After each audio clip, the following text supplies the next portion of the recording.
Zach, for coming in and take it away. All right.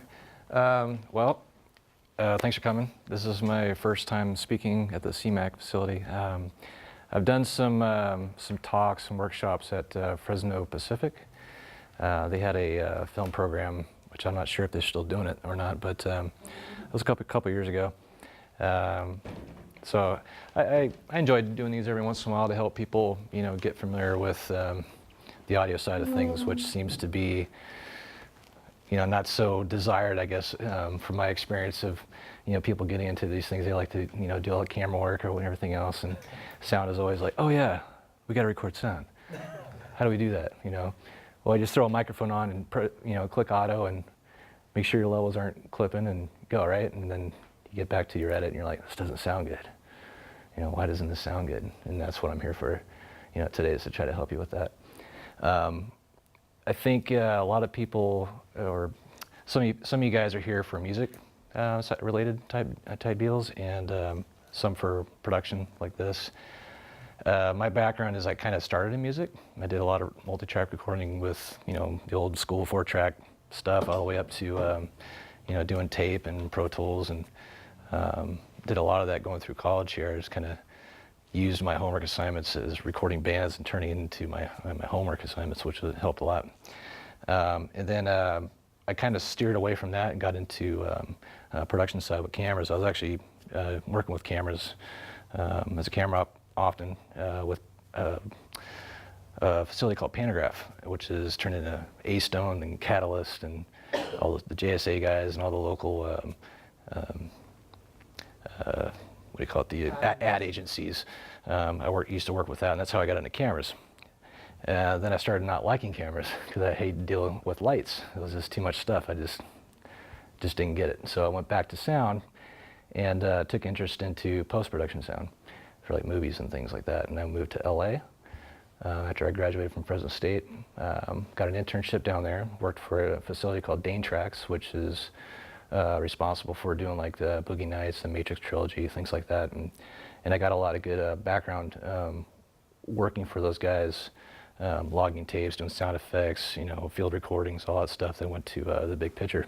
It was a really good experience, and I thought I was set. I was where I wanted to be, and loved the job. And then the writer strikes happened, and work dried up, and then the economy crashed, and more work dried up, and I came back here to Fresno in 2008, and I was basically unemployed for a while, but put my name in the local Fresno Film Commission website that kind of, I don't know if any of you guys were around when that happened. There was a big meeting in beginning of 2008 where the Fresno Film Alliance kind of started, and they built a big website that had a list of almost all the locals around the town, and I put my name in that as, like a field recording and location sound mixer, and started getting calls from that, and it just kind of took off. So I found a niche in the area. There wasn't really anybody doing sound on a professional level. There were a lot of, as it turns out, I found out there was a lot of films that were being done locally, and a lot of crews that would come in and needing professionals. They'd always get someone from out of town or whatnot, and so I kind of filled that gap. And from there I learned almost everything I've know now, which I'll kind of relate to you guys. So, but anyhow, for today, I wanted to kind of see where you guys are at. Maybe some of you guys have already had some instruction already, and are familiar with the basics. And if you need more, of the basic instruction, I could help you with that. But I want to open it up to any questions that you might have or problems that you've run into on your own when you're doing things, and I could kind of help steer you in a better direction, hopefully. And with your music, like Lacey, was it? With your guitar playing, and or Art with your graduation to photography and to wanting to be an O&B guy. Okay, I can help you with that. I'll explain this to a couple guys before the rest of you joined up. But this book here, and I'll pass this around here. I grew up with this. This was told to me as the Bible of sound. Anything technical is going to be in here. If you ever need to know anything, about like what a compressor does or what a limiter does or how to plug in a microphone correctly, gain staging, acoustics, everything you need to know can be found in here. And I would advise you, if you're serious about sound, is get one of these and make it part of your collection. It'll steer you in the right direction no matter what you do. Anyhow, is there any questions so far? I've got a burning one. Yeah. The whole establishing a sound floor and then how to use the spectrum analyzer and audition afterwards to remove, let's say, like a drone, some ambient noise. If you want to capture something where you know you're going to have some sort of a noisy something or other, buzzing or whatever that you want to eliminate. It's the best way of going. So you're referring to like front of house mixing? Either in studio Mhm. or I mean, Just- especially field production. If you've Mhm. got, I know establishing a sound floor. I understand this concept behind it, but if you could maybe walk me through it a little bit more. Well, let's see. I guess it's kind of universal in a way. The first problem you'll ever run into in sound is the location. It's always that's going to be your biggest, hurdle to get through is the location, because like you said, there's always going to be something. With production sound, it's rare you get the ability to tell people where it should happen, because they don't care about what it sounds like, they care about what it looks like. Right. But after a while, you let them film next to that tractor in the construction site, and then it'll start sinking in like, oh, this is a problem. We can't go off by looks. You have to go by a lot of different things. With music industry, with like a studio space, you want a space that's not so reflective. You want that, it depends what you want. Sometimes people like that open air, sound, things bounce around. Some studios are built that way. Some are just very locked down, no reflections at all, where it's just very sterile.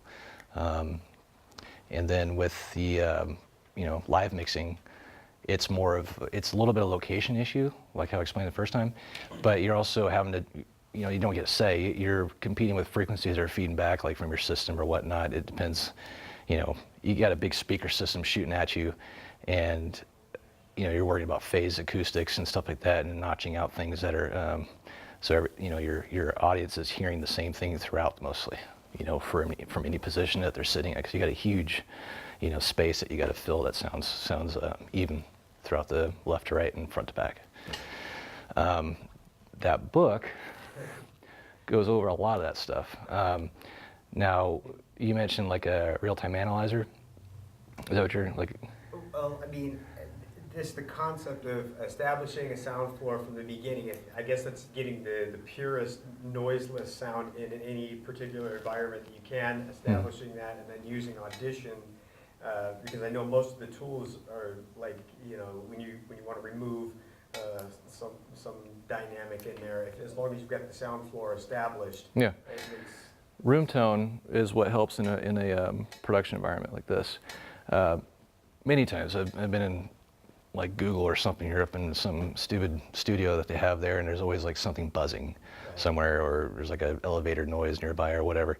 And it's good, like at some point during your like we'll set up an interview here at some point. You guys can roll through it. Like there's a noise in here. You might be picked up on the microphones. What you would do is when you're done with your interview, either before or after, usually after, you have your talent sit in there, and everybody's kind of just silent for at least 30 seconds, hopefully not breathing too hard. And you just get that raw sound of the room, which we call room tone.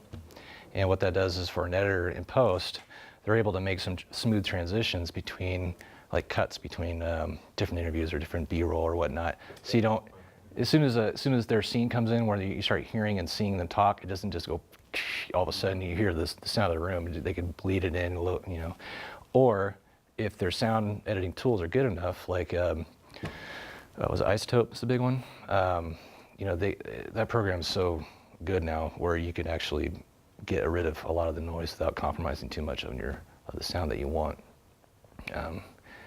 And there's Isotope RX. IZO. TOPE. There's a few programs, but I think that's one of the top ones. That's not it is its own program. It's not a plug-in or anything. It's both actually. They run a Gosh, what's Pro? It's not RTAS anymore for Pro Tools, huh? It's some. Yeah, it's RTAS. It is RTAS still? That's Okay. still, yeah, but, Okay. They have plug-in versions for different software and standalone as well. Okay. Yeah, good program. There's plenty of YouTube stuff to learn out of that. I don't doubt that book will have that stuff. But I like this reading. yeah, that would be the approach I would go with noise issues at the back. The other thing is just being a part of the scout team. If you get that invite, to scout out the location ahead of time, to tell your producers or whoever you're working with or for, is to say, like, look, this is going to be a problem, and problems cost money, and that's what you're trying to do, is save them money by providing a good product in the end, right? So you could put your 2 cents in, they might not buy it, but they'll have to later, you know what I mean, in post. So You got the I told you so. yeah, exactly. Just gotta be coy about it, they'll get it in the end. But how about this? I know a couple of you guys came in with some very specific ideas.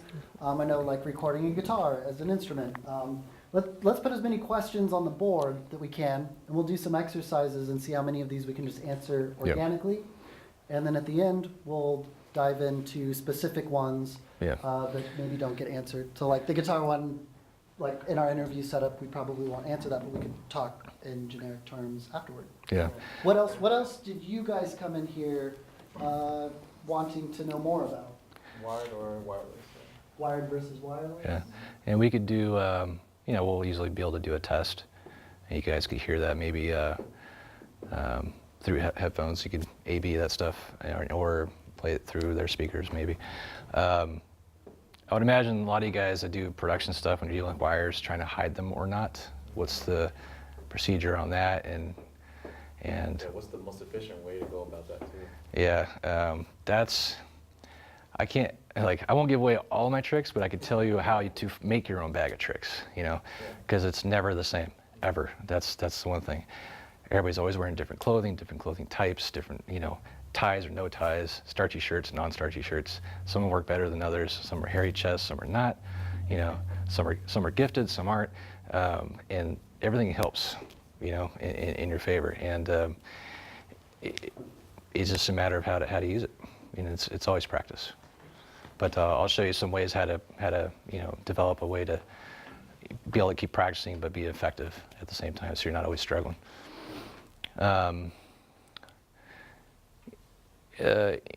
Let's see. Well, music side of things. Anybody else in music that? Yeah, I would love to see how to the difference between like miking in a guitar, recording a mic'd in guitar. Wish we had a guitar.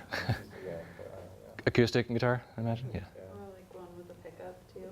Yeah, for amplifier. And to touch on that, I would be interested to ask, what's the recording live sound as opposed to recording through the mixer? Yeah, if you're yeah. doing if you're going to a show, and I would if I was recording some band playing, I would love to have kind of the both the raw kind of sound from the crowd, and then just kind of line in the mixer. Miking the room Yes. versus a line from the mix?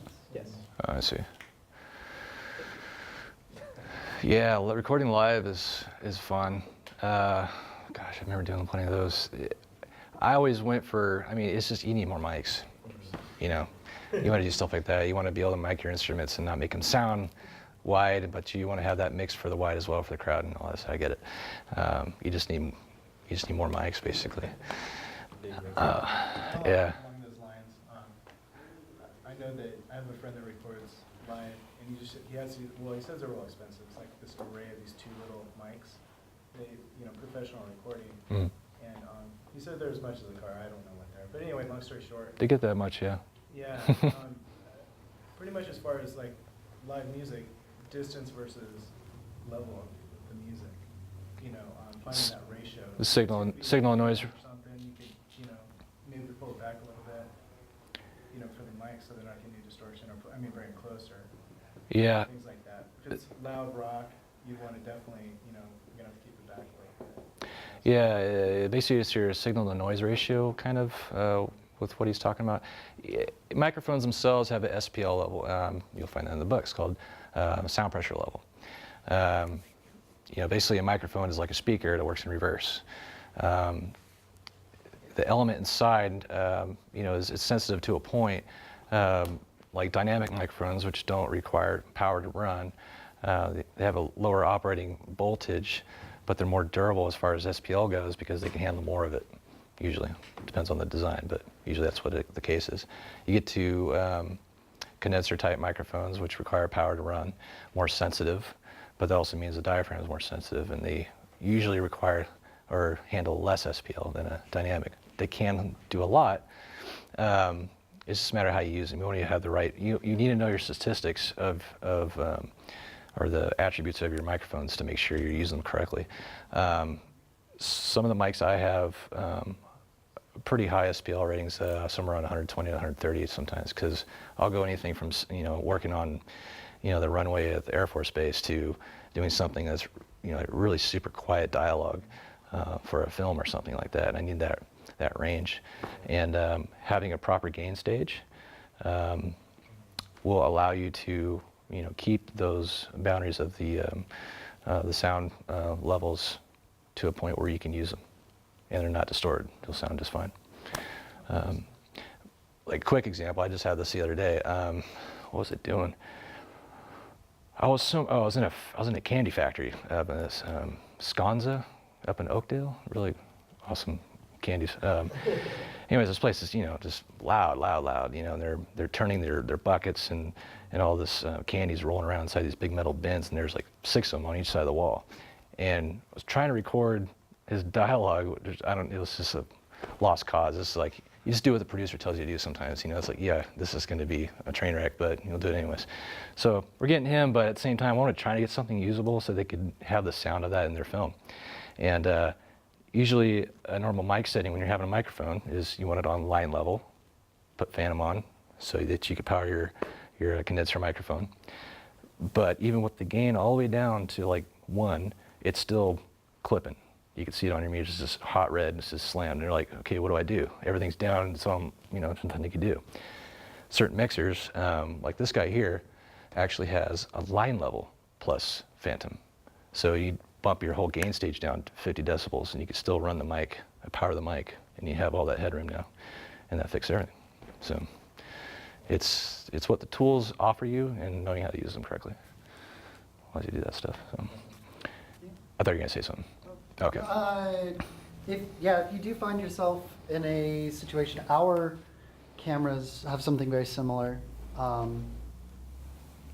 So again, the theoretical situation that you're in an area that's too, where is the pan release? There it is. That's too loud. If you're recording directly into the camera, you can leave the phantom power on for the mics that need power. And then there's an attenuator where you can drop down 10 dB and then 20 dB. So if you're in a really loud situation, not quite 50 dB, but Yeah. 20, get yourself a little more headroom on your recording. If you're interested in learning more about that, you can chat with me afterward and we can talk about that. Our audio recorders, though, I don't believe It's kind of a rare have function. an easy way to. Yeah, it's a pretty rare function for some of the separate recorders. This one's, it's pretty high-end mixer. This, just the mixer alone is about $3,000 here, and that's my cheap one. And I mean, just the bag alone with the wireless and all that stuff, it's close to $20,000 just sitting in that bag right there. It gets crazy. But so that's music. Anybody doing production with cameras or whatnot? Interview types. So I was as well. going to ask you, so mixing for music and mixing for film is completely different, in case of dialogue and vocals. I'm a big fan of, I don't know if you've seen those master classes. Yeah, I saw those going around. Yeah, it was a huge Kevin advertising. Spacey. Yeah, Kevin Spacey and all that. I watched the whole one, mine was Hans Zimmer. I watched how he did his. Yeah, that'd be cool. Yeah, that one was cool. And I really appreciate the technical aspect of how they recorded everything. The lighting was nice, and then the dialogue from his voice was just rich and thick and crispy. Interstellar was pretty. I don't know if did he go over that one? Mhm. I thought that was pretty cool. Yeah. I liked how he did Interstellar. or It has something. some superior audio in it. Yeah. Yeah. Yeah, so those are crews that are going out with really specialized stuff, you know. Is that like just top notch? But I'm thinking with skills level 2, you could probably get close to that too.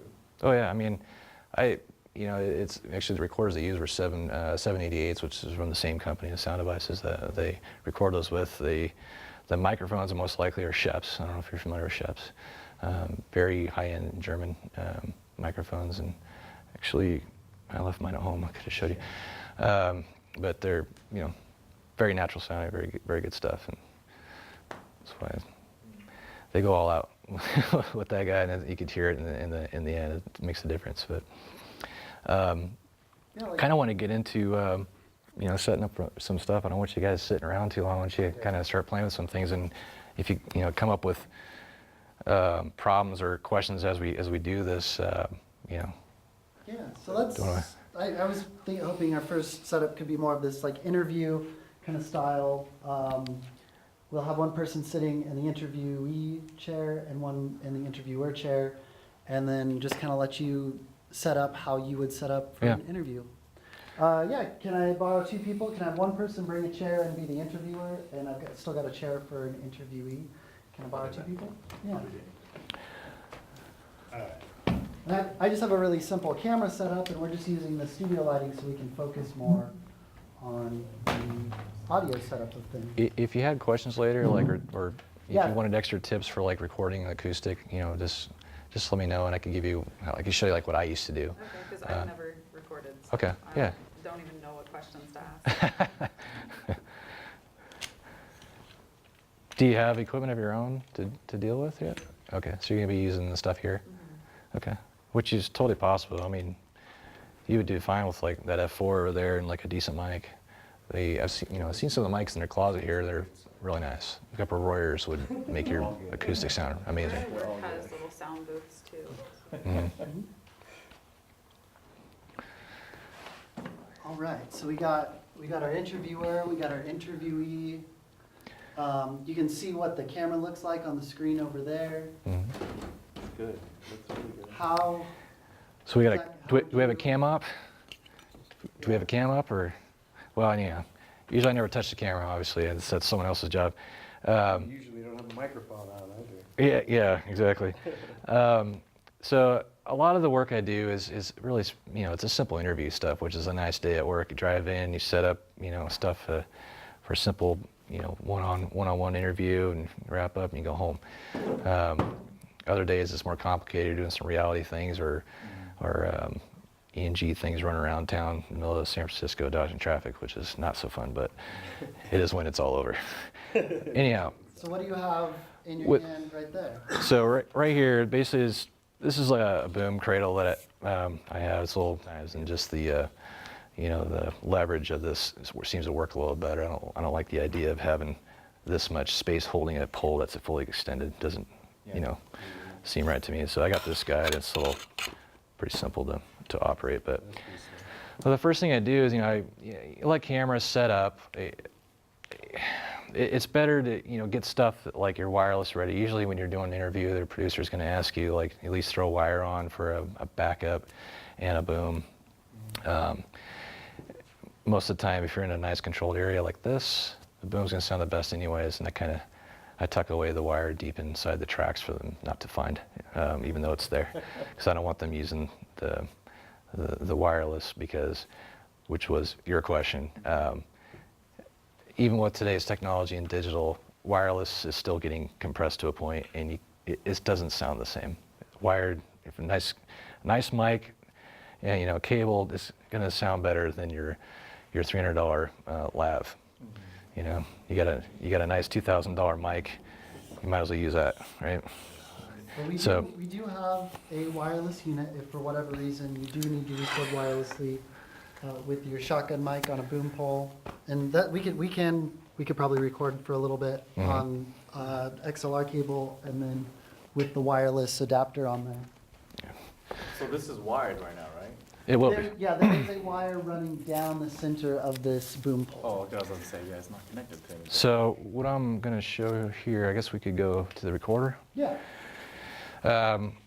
So for your OMB guys, and OMB is one-man band, You might not have your recorder, you're probably going straight to camera. That's fine. You could, plug it into the camera and do your settings there. If you have questions about the settings, ask me later, and I'll show you what you could do with the camera. It's going to be very similar to what you do with the recorder, except this will record at a better quality. It's better to have a separate unit anyways. You have your data split, and you get more flexibility, using the tools that are available in these. So these are the ones here at CMAC. We've got the unit. The Tascam also is a very nice unit. These are the ones closer to what Zack is using on a day-to-day basis. It's got the pouch that you can wear around your neck and house the unit and any of your wireless receivers. So if we were going wireless, we'd plug this unit into the back of the boom pole, and this unit for the receiver. Instead of mounting it on top of the camera, we'd place it inside the pouch and run it into the recorder. So when you are, Do you need an adapter? yeah, I got one.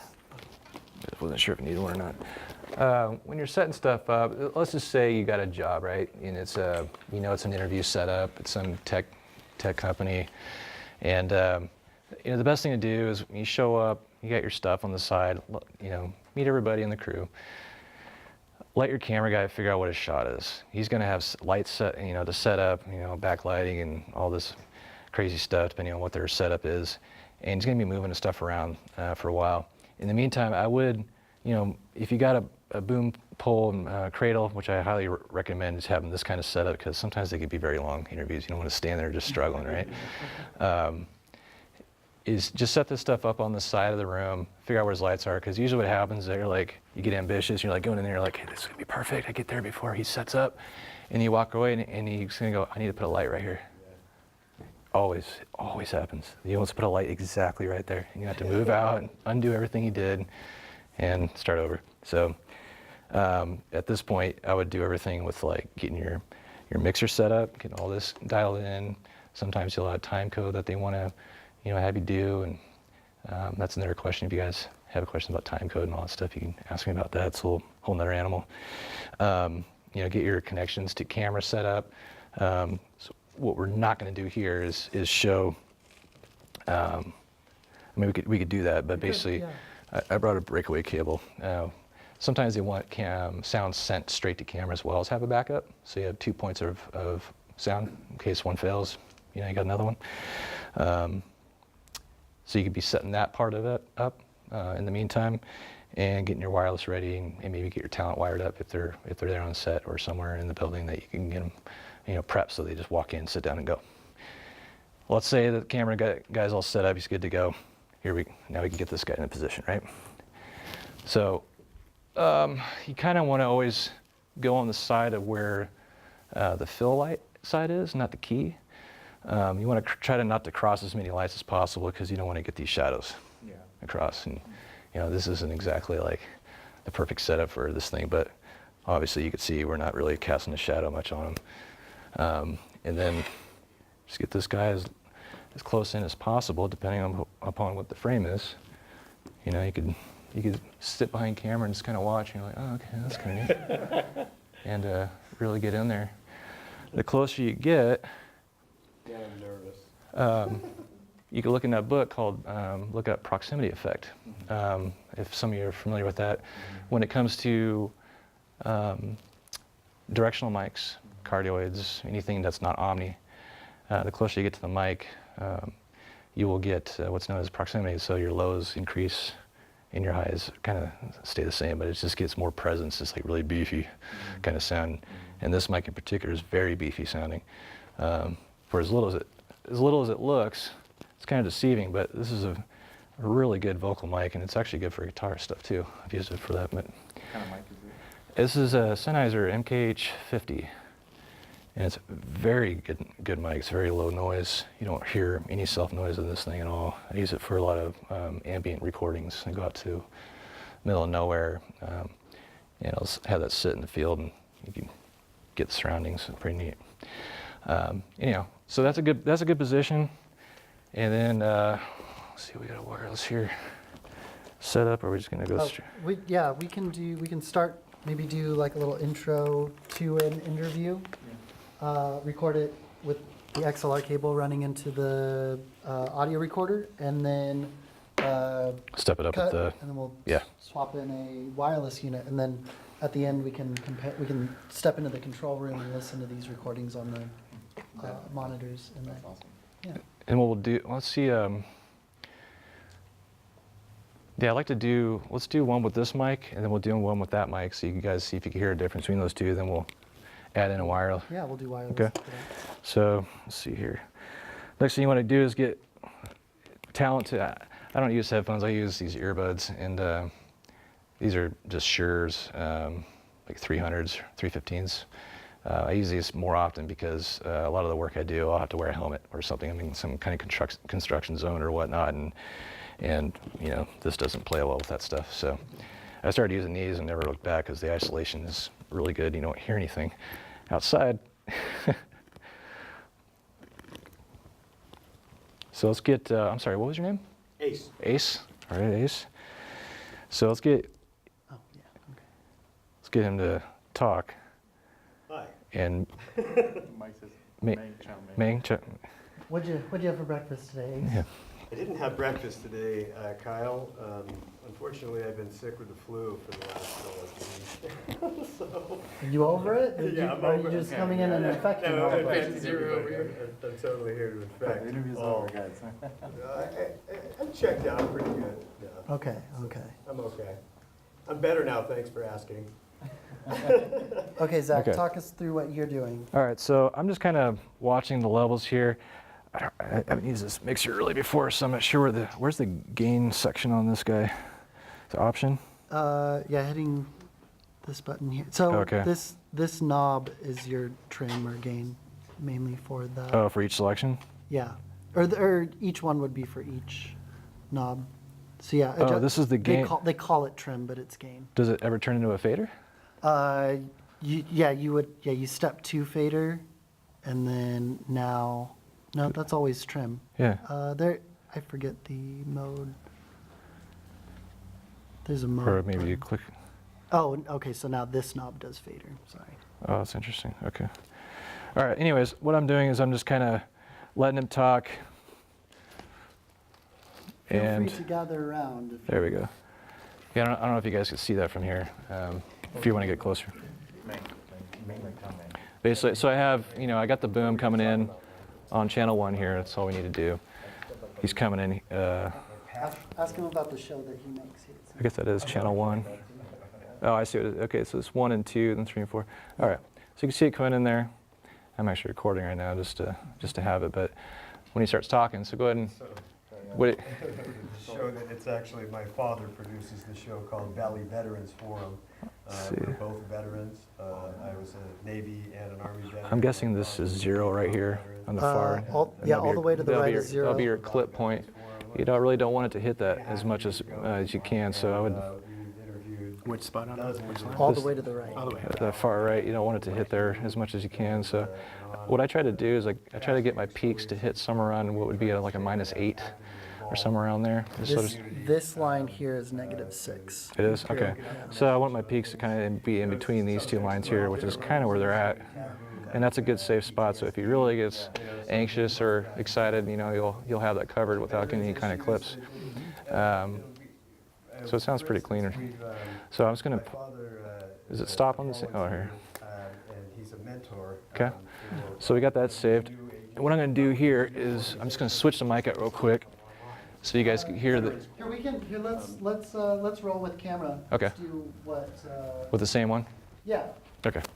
just so we have something to. Sorry, I thought you were rolling Yeah, that. I wasn't, okay. No worries. All right, Somebody else want to listen while we're doing this? interview with Ace, camera speeds. When you hear a camera speed, that's your cue to, or actually it should be sound speed first and then camera goes, but Yeah. here, you want to give this a listen? I'll plug you in. Camera speed, what does that mean? Let's just roll. Oh, okay. All right, so ask away, interviewer. Take it away, We were man. just talking about the production your father does. That's right.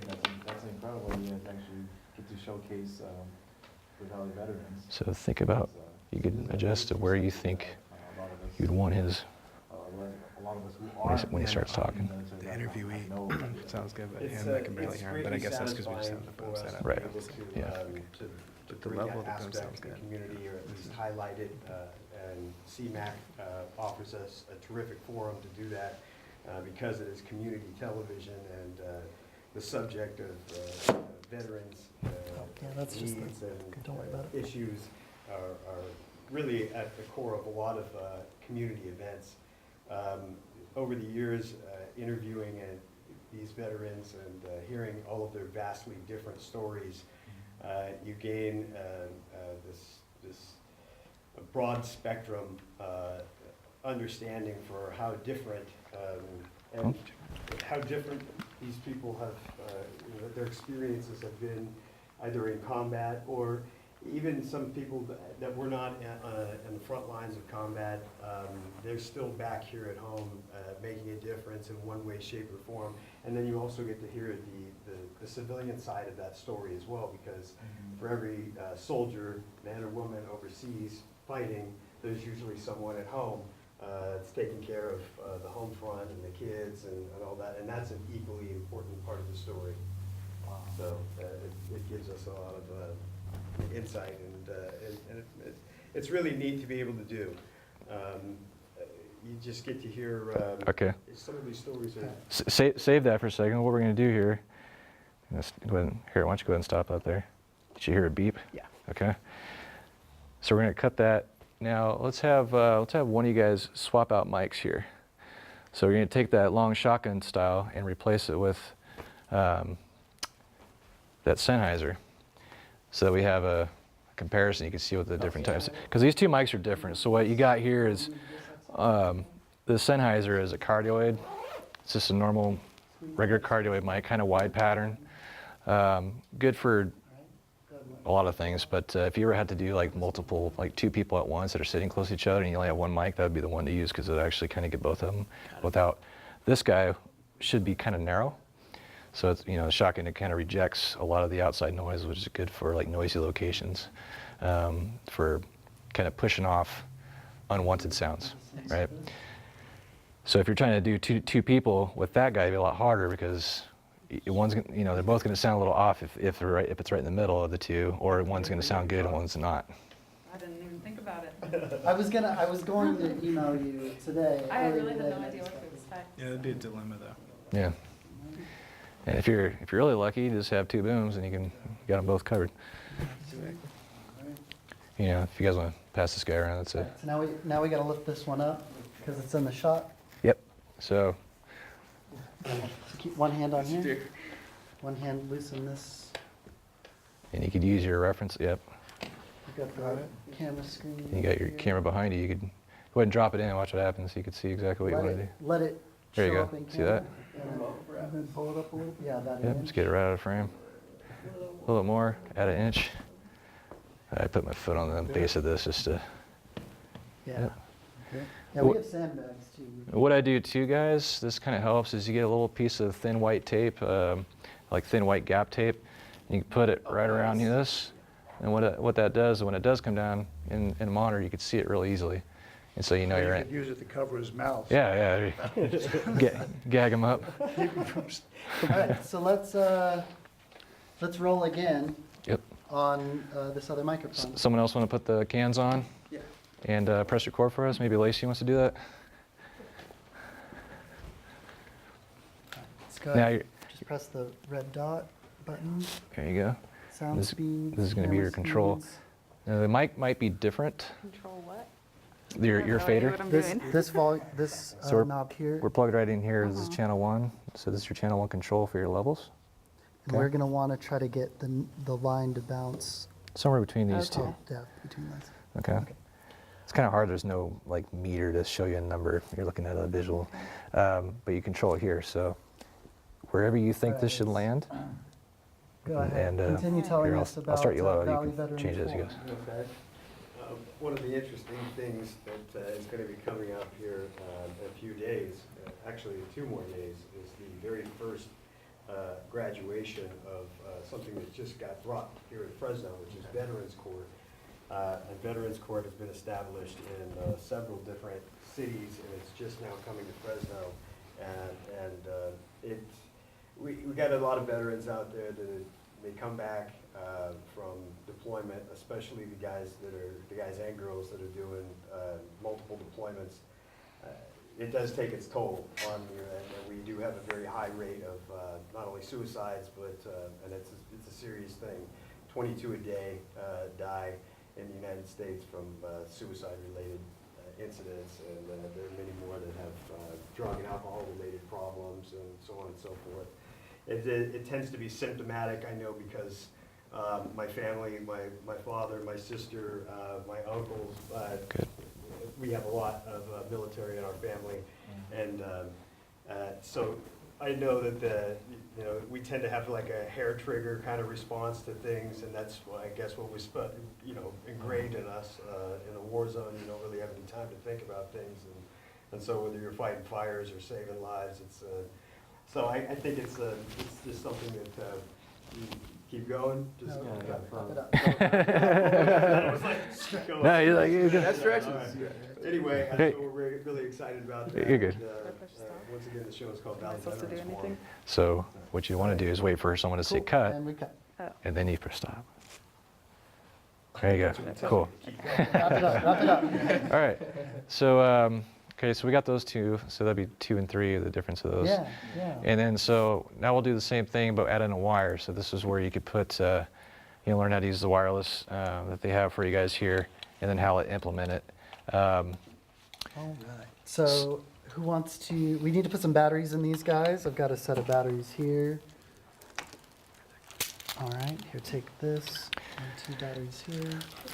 So if you start doing this professionally, usually your client or producers would want the microphone not to be seen, which opens up a whole door, a whole slew of problems because of clothing and the people themselves and all kinds of stuff.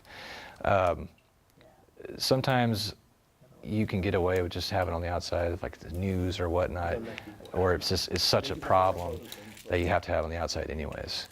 Sometimes it just has to happen. Me personally, I always try to go for the hide, just because it's just more professional and it keeps people within the moment of watching what they're supposed to be watching instead of looking at the fourth wall. I think we'll do we have, let's see, this is the wire, okay. I think what we'll try one clipped on, and then we'll try one to hide it. Yeah, did you bring any undercovers? I got stuff they could try mess with.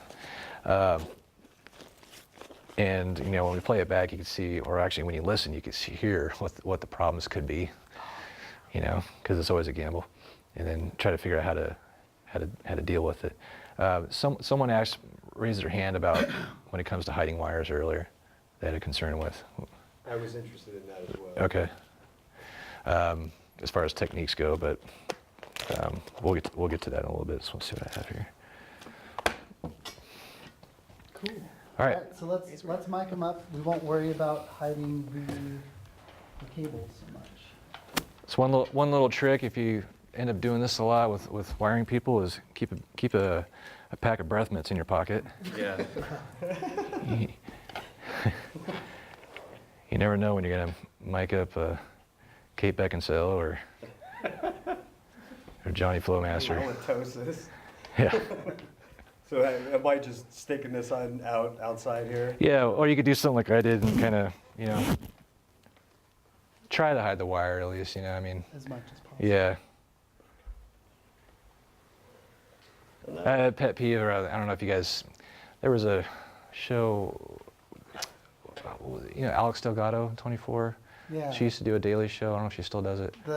Your Central Valley. Yeah. Yeah. They still doing that? I think so. Okay. I think that maybe it might be a weekly thing. Well, not to point Let's fingers put it- at her. I'm sure it wasn't her fault, but Capsule on this was the like years ago, and they were doing things so fast because it's probably one guy, having to film it and do the sound and everything.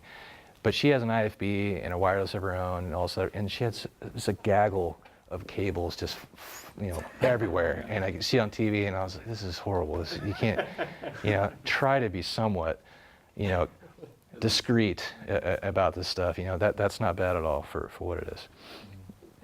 So that's a good job. All right, so now, let's see. Now, okay, so you got your transmitter, you need a receiver to pick it up, and this is basically just going to go into the next channel, so we'll just put it in channel 2, keep it simple. You want to make sure everything's on. A lot of times you'll walk back and get back to your bag and like, I don't see anything, what's going on? And you have to go back over there and make sure it's on, you know, and tell them to get up out of their chair and whatnot, and it's not always fun either. So yeah, make sure you're done with them when you leave, so you know that part's taken care of. And that said, you know, before you even do this stuff, there's a lot of things that go wrong with these. You got to make sure that those frequencies are synced. So this is the same frequency that's transmitting on, or whatnot. When you check these ones out from CMAC, Yeah. we'll make sure they're on the same frequency Yeah. before you leave. Um,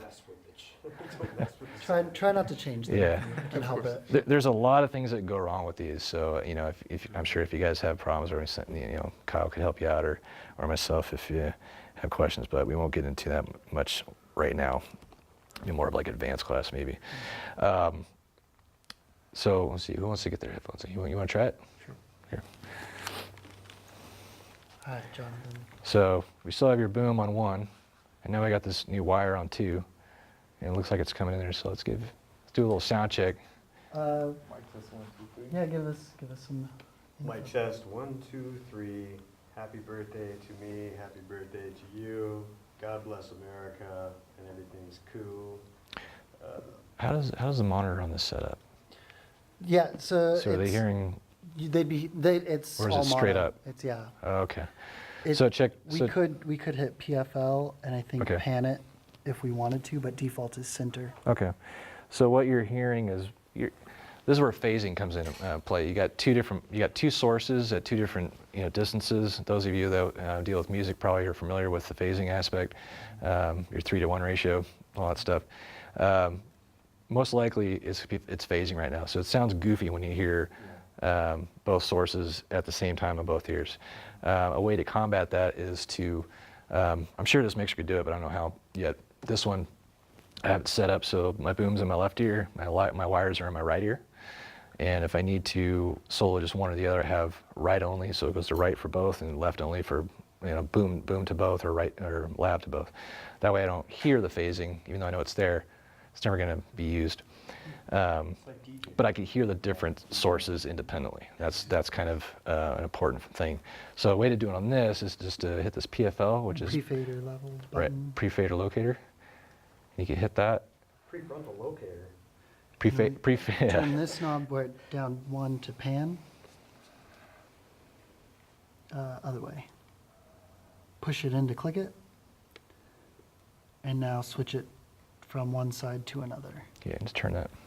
So now you should hear, so now currently that mic is in your left ear. All right, click it in. Or hit menu, sorry.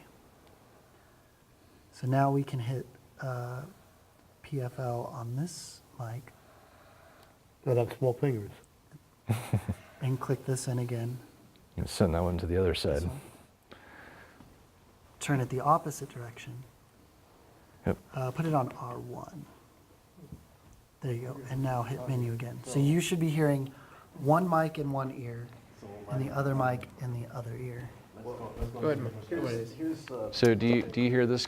Or do you hear it in your left ear only? Hello, hello, hello. You should. I'm not sure. Hello. Oh, you know what? Let's turn these this way. So one thing I think that I don't really hear. So do you hear that in your left ear only? Talk about these days. Yeah, is, that's right. Donald Trump. And Oh yeah, we made. Donald Trump is. I think Yeah, we you made put that you one. put 2 on left. Yeah. You only hear it on one of the cups, right? It's only on one of the cups. Right. I honestly, I don't can't tell say you. whether or not. I Here. did Yeah, let's take a listen. Not vote for him because. Can we try it? Can we try the headphones? Right, I almost did, but then This right ear, suspected at the last minute this guy could Both be ears. pretty dangerous. It's still in both ears? Huh. I didn't really want to vote for Hillary either, but. Unless it's doing that when you PFL it. If maybe that's what Yeah. you're, it's probably assigning it to where you PFL. Overall. Oh, But, I don't know, we're still, there's Rowdy. still a lot of, I think one of the good things Headphones. that's Oh, happened there you go. from all of it is that yeah, the it should entire be, world that's how it, gets to see, I don't know, whether you wanna post see it fader as, and basically left, voting right, there, yeah. so Well, voting It should be set already. The way I saw it was like, this is America. Do you mind if I check that out real quick? As pinnacle, with pure entertainment for the So- whole world now. You're right. Everybody was on the edge of their seats, waiting who's gonna be president. That's a Is it good modest? point. It's both. If it weren't for the United Huh. States, I mean, the Yeah, world I'd would have be to a spend more duller time with place. that recorder. Funny comedian after this. Oh. Well, anyhow, we'll go back to that. Anyway, that's something that can be done. Yes, it's just going to be hard to distinguish what you're listening to the way it's set up now, because you got two sources and you're hearing them at the same time. But the wire sounds clean. Right here? Okay, I guess it had to be on L2. Oh.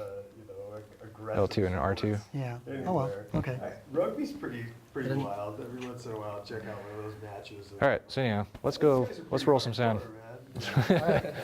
So we'll go ahead and record on the recorder. Okay, so what you'll hear a producer say, let's roll sound, let's get into this, get going. He'll Roll say, sound. roll sound, so why don't you start your recording here? Okay, I'll get your cans on, Camera speeds, camera speeds, and then, ask about the Super Bowl. So, the weather was really nice today. I enjoyed the weather thoroughly. I think that we've gotten in some really nice coastal weather. I was talking to some guy from UK, and he was telling so me that. this one right here on the bottom, that's your wire, Okay. okay? One on top is your boom. Yeah, exactly. My, So it seems like, brother and my sister and my mom. these are all live out the in tracks, right? These are the pre-fade tracks? And, I always hear Yes. Shouldn't, And that's your mix? they're all California Yes. grown. Okay. is that going too far over? Yeah. So turn kinda- this one kinda hot. down. 30 years now, and her stories about what the weather is like And turn this there one on a up. daily basis. It'll be 78 degrees, and then it was, Other way. -6 with wind chill Yeah, factor. turn this one up. and See then how it's right not back up to the top one 67, isn't and it going was very cold far. during Christmas, and, What is on the mix I don't even though? know how you Go do left it. and right out. And that's usually associated with what you're sending to a camera or somewhere else. You want to make sure that's definitely, on a proper level, because you don't want to overload the camera side too. You want to give them a good product too. So like, they're kind of set up the same, but like, see, I got my mix levels here, which are independent of the ISOs. The ISOs, or isolated tracks, are usually running in pre-fade, which means a pre-fader. Basically, it's the only stage of gain they're getting is at the gain pot, and they're not affected by the turning of the fader itself. Okay, that only adjusts the mix out. So the levels on the ISO tracks will actually be a little less. So there's plenty of headroom, and an editor can come back and tweak those if your mix gets overloaded. So it's two different gain stages in a way. It's like a insurance policy on your side of things. I know it's a lot to take right there. I'd have to draw it out for you. He said pot. All right. Cool. So that's our interview setup, both with shotgun on a boom pole, wireless lav. Mhm. Now, is the camera mic being used at all? So the camera was recording audio, but that would just be our scratch sound for when we synchronize the recorded audio from the second unit. And we could either look at the WAV files, or a lot of the editing applications now, if you know which video clip is associated with which audio file, it'll sync it up for you pretty quickly. And that's why there's still a lot of slating happening. The assistant director, second assistant director will slate the shot. So what that does is, if you ever wonder what the slate's for, why they clap it, basically what it does is it makes it very hard transient. It's like just a peak in a waveform. Makes a big, big line. Yeah, they can see that. It's really easy to line up because it'll be on the camera mic, it'll be on that mic, it'll be on the files here and there, and you visualize and put it together, and you'd be pretty close, and then you can nudge back and forth a frame or two and get it perfect. That's the old school way of doing things, still done today. It's a bulletproof way to do it.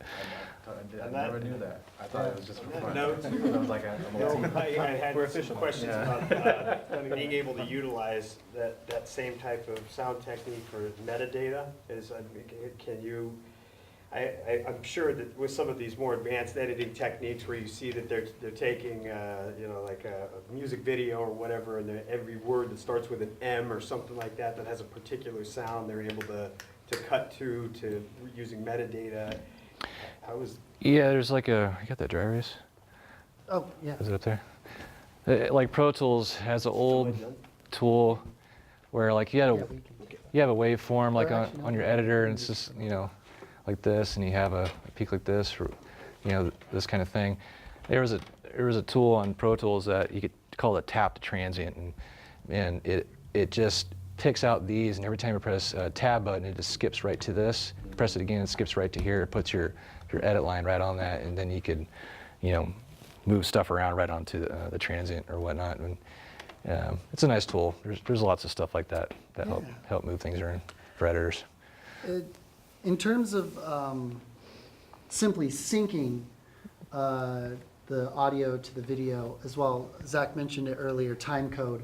You can synchronize the clocks essentially between the audio recorder and the camera, so that when you bring all of these files into your editor, they're automatically ready to go. The computer knows these happened at the exact same time.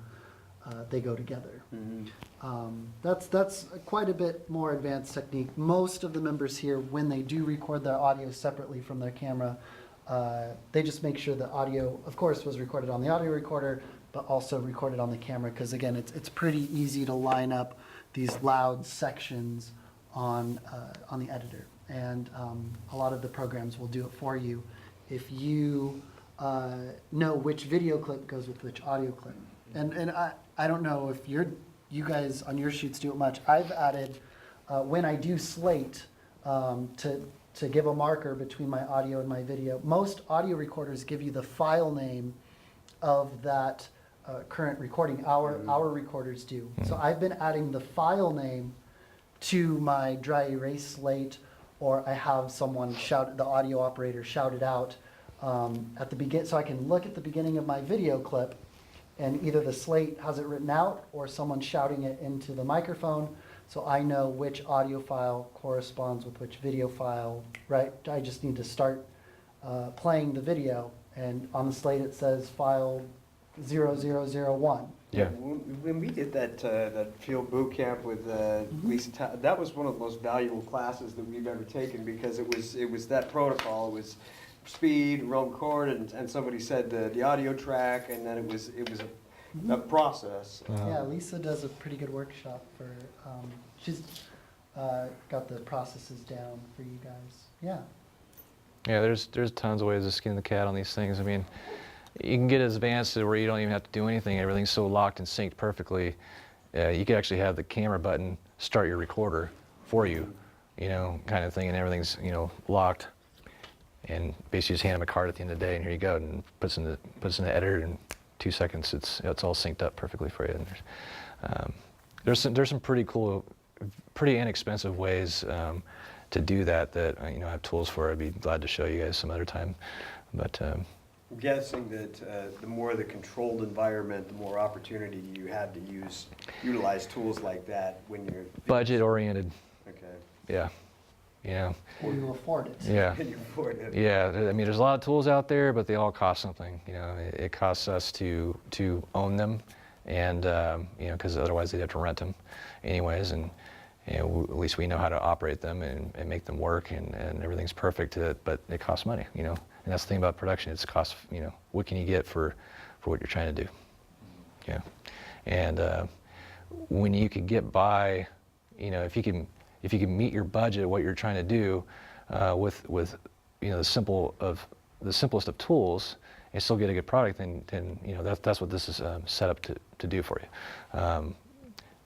Going with this sync idea, you could go as far as using the mixer to get your good sound, and then sending it to camera so it's already pre-synced, basically. So your recorder becomes a backup, and if you've done everything right, you can basically take your data from your camera, throw it in your editor, and just take the whole file, and everything's done there for you already. You don't have to worry about syncing.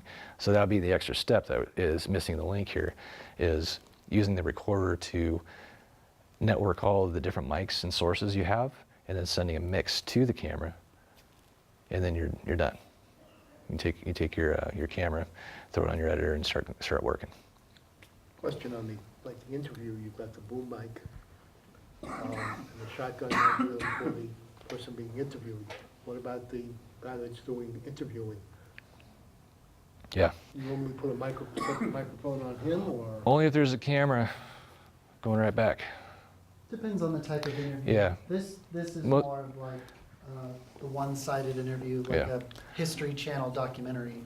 We don't see the interviewer, we just see the interviewee. And you don't hear their questions, so they're always, the guy asking questions, we usually tell the person like, hey, you're not gonna hear my voice on the screen, so you need to give your answers back in context. Don't just say, hey, what color is it? What's your favorite color? Red.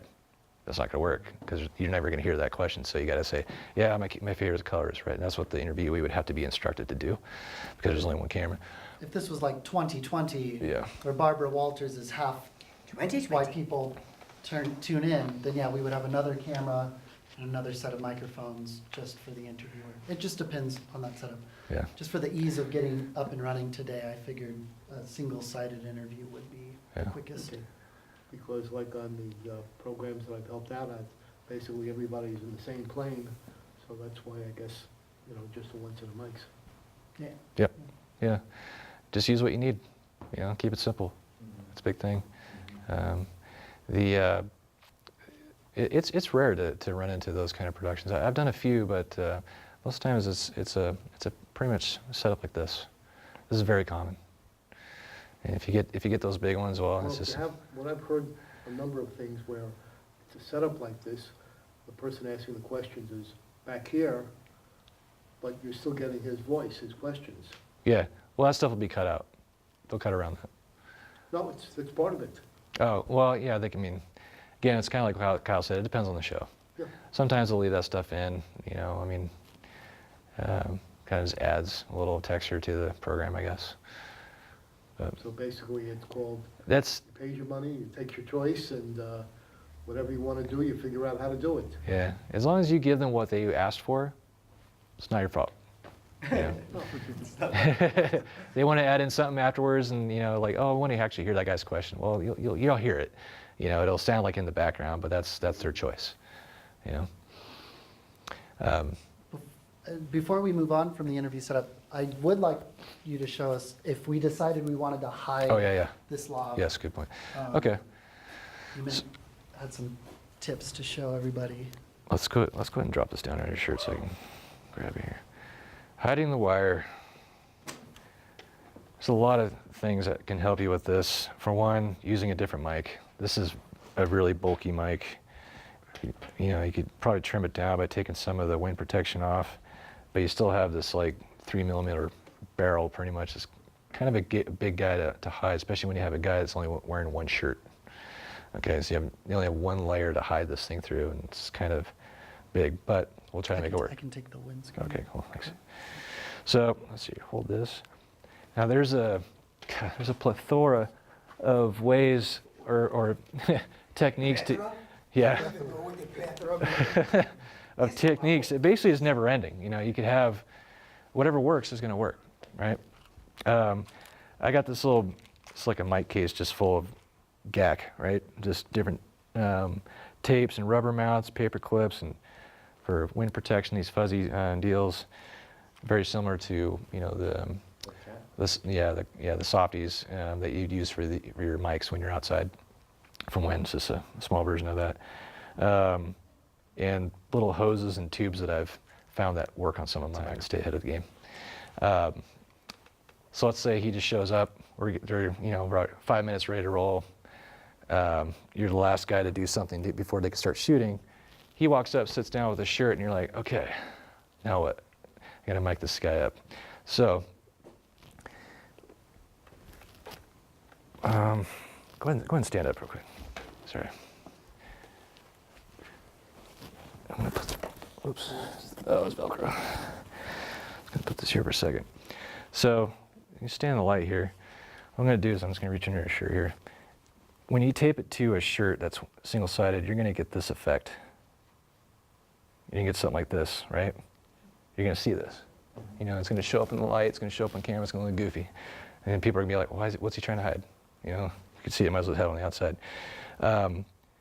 When you have a shirt that's got logos, it's really nice if you got one that's got it right in the front, like this, because you can hide it and tape it to the inside of the shirt, and the logo will hide that indentation, okay, pretty well. So you could use something like a moleskin patch, like a piece of rectangle.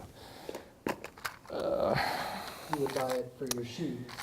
Yeah. Your shoes. And this is a very small piece, but you know, something bigger, like a bigger rectangle, you can use that and tape it to the inside of the shirt. So you can still pick up the sound through the shirt? Oh yeah, yeah, At that point, the shirt would be acting similar to the windscreen. kind of, to an extent, yeah. This guy doesn't have a logo on the front, it's got one off the side. That was a bad choice. But you know, there's not much room for it to play. You see how it's like there's a part here where the shirt's kind of away from the chest. That's a good place to put it because you want to have as few things as possible rubbing up against this. Because every time he moves, you'll hear it. You know, you hairy chested? No. Lucky, very lucky. Okay.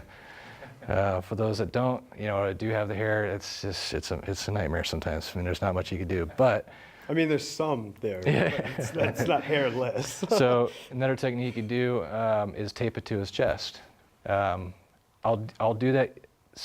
Actually, I'll try not to tape anything to anybody's skin anymore. Myself. Yeah. Because I always complain about it at the end. Some people have skin irritation problems. You know, Yeah. even with the hyperallergenic stuff, it still causes redness at times. And then you know, if it's someone that's you know, gifted with hair, that's going to rip it all off anyways, and they won't like you anymore. Yeah. But for this instance here with this guy, what I would try to do is hide it right in here in this collar here. It's kind of tricky too, because if you get it too close, especially around the throat where it's actually touching, we should record this actually because it sounds hilarious. Yeah, this happened one time on one of our things. It got too close to and as soon as it made any kind of contact with my throat, it Yeah. just wiped it out. Yeah. Otherwise, it sounded okay, but as soon as I turned my neck. Right. yeah. Okay. So you know what I'm talking about. Yeah. So what I would do is I would take. Tell you what, hey Kyle, you see the Pelican case? That was another one with Lisa. You see Talley. the. She was trying to give me some signal. She's like, move the I'm mic. sorry. I'm like, I don't know Yeah. what you're talking about. Let's cut a piece of this up real quick. Yeah. So in your, this is not the stuff I wanted. In your kit, you have all your accessories that you need. These are undercovers. Kyle mentioned this earlier. Undercovers. Right Coat makes these. They're kind of pre-made stickers with little velvet. They're two-sided stickies, and you can put your mic on the inside of them and peel them off and put them in this, you know, wherever. I use these rarely anymore. They're kind of pricey, but they do the job. They're just a quick and easy fix. You can give these a try sometime if you want. I kind of get the same effect with just getting some moleskin from the store, and then I could shape it however I like. And the Dr. Scholl's, I think, is actually better sticky. It lasts longer. The CVS or third-party stuff doesn't stick as well, unfortunately. Especially when it gets hot out here. You're working out in the 110 degrees, stuff comes right off. So what I'm doing is I'm just cutting up a piece that might work well for, you know, trying to hide it in here like this, where it's just going to be inside the collar, but not seen. This moleskin message brought to you by CVS.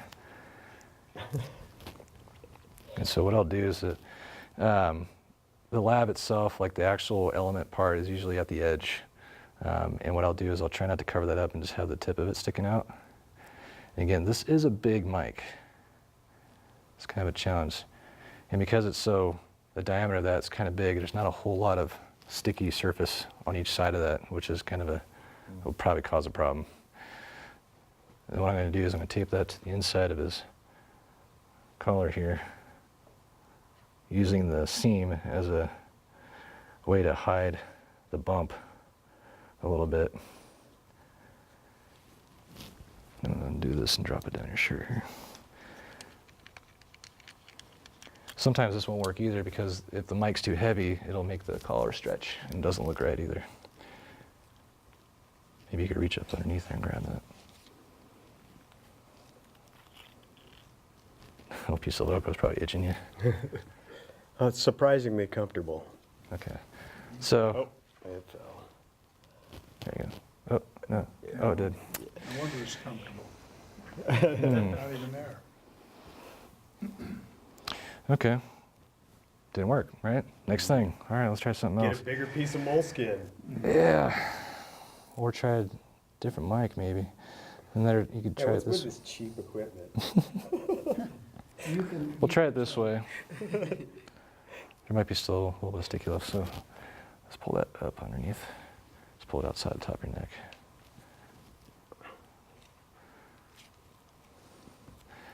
So we'll try to do it vertically on this one.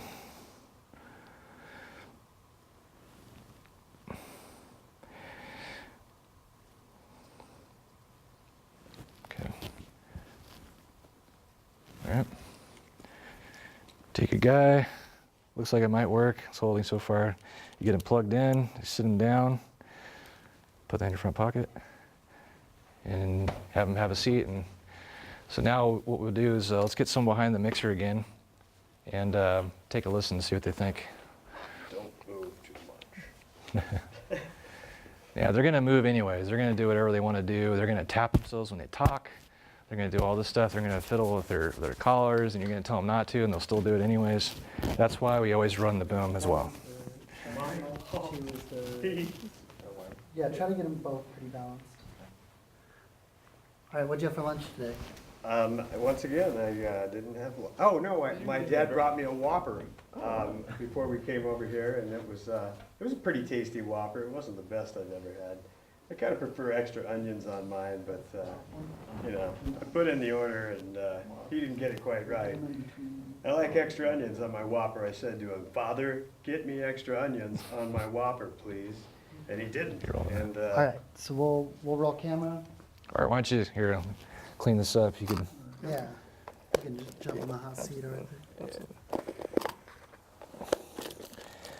Yeah, this little crash kit, I mean, this is something you kind of build over experience over time. All these little gadgets and stuff, you'll figure it out. Depends how far down the rabbit hole you want to go.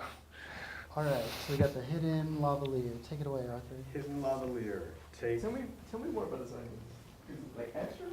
I know it's not so good for the breath thing, and I guess I probably should have considered that. Maybe that's why he didn't get me the extra onions, because he knew you'd be doing this audio class. And knowing me, they like to talk a lot, and I'd probably be the first to volunteer to talk.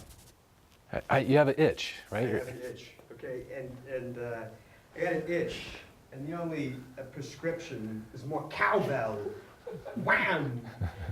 Golly, you know, sometimes I say to myself, "Self, you are amazing. Wow! Pledge allegiance to the flag." I am a very itchy person. I have some sort of dermatological something or other going on. That's good, that's good. All right, and we'll cut. I just want to, show what happens when you're just not that extreme. They'll cut by then, but yeah. Yeah. But Hey, Ace, please stop. Stop scratching. okay. Now I can't stop. Me either. Yeah. All right, let's So- say, okay. Let's use you. Let's see. What are you wearing? Button-ups are very common. What I would do, and we don't have to do it, but I'll just kind of explain. Button-ups and ties, with interviews are very common because it's very formal usually. What I would do is try to hide something in plain sight through the button, maybe, if you got a mic that's small enough, and obviously that won't work, it's too big. But there's a lot of different tools out there. Some of these mics are like just really, really small. Actually, I'll show you one here in a second. But I can get them, I can actually have them exposed and have different colors, so I can match this white really easily. It won't show up on camera, so it won't be black with a white foreground, and it won't show up. And it'll be nice and clean, but it's actually out in the open. You'll never see it. That's a good, that works really well for this kind of stuff, especially when you're indoors. But as soon as they step outside, they get a gust of wind, it's over. Exposed Yep, capsule and yep. the. Yeah, exposed mics out without any kind of protection, it's just, you're playing with fire. If they are going outside and he's wearing something like this, then it's trying to hide a mic inside somewhere in the lapel area underneath, even this part here. It helps that he's wearing an undershirt. That keeps the separation, if he has chest hair, down a little bit. Some of these guys that don't have chest hair just make your day so much easier. It's just, they could, See, I did one thing. yeah, they could be running a full sprint. You won't hear anything sometimes. It's kind of nice. But expect the worst. Expect the hardest thing you'll ever come across, which is just yeah. I won't discriminate. Fur, Really. fur. Back hair, the full. Yeah. So for like when you're shooting film and you have like, let's say a lot of movement and you kind of want that wired sound and you would probably have to get, we have to use a wireless setup. How would you go about approaching that? Well, first off, it'd be like you don't want the wired sound, but you have to. Maybe it's a super wide shot. He's shooting on a 14, and the guy's walking in from way off on screen, right, and there went dialogue. It's just kind of silly because you could actually, you could do wild lines. You'll never see a mouse move. It's so far away. You could do it that way to get it clean. That's a good backup thing to do. But We can explain what wild lines are Yeah. in a little bit. You're forced into having to do a wire situation, okay? Even your boom, I was saying, like, so wide I can't even help you. It's going to be, depending on what they're wearing, you have to really figure out a way to nail it down. There's nothing I could really tell you other than try to make it as best as you can. It's really that complicated sometimes with trying to get it clean. It's a lot of practice. I've been surprised from when I started doing this and learning those things, I could listen to what I did 10 years ago versus like what I heard last night. I was just kind of blown. I was like, wow, okay, it worked. But you learn this stuff over time about how to get that wire to stop moving. Sometimes it doesn't matter because they got like a jogging outfit on and they move and their jacket's just, it's not even touching the mic, but the clothing is touching other clothing, which we call indirect, it's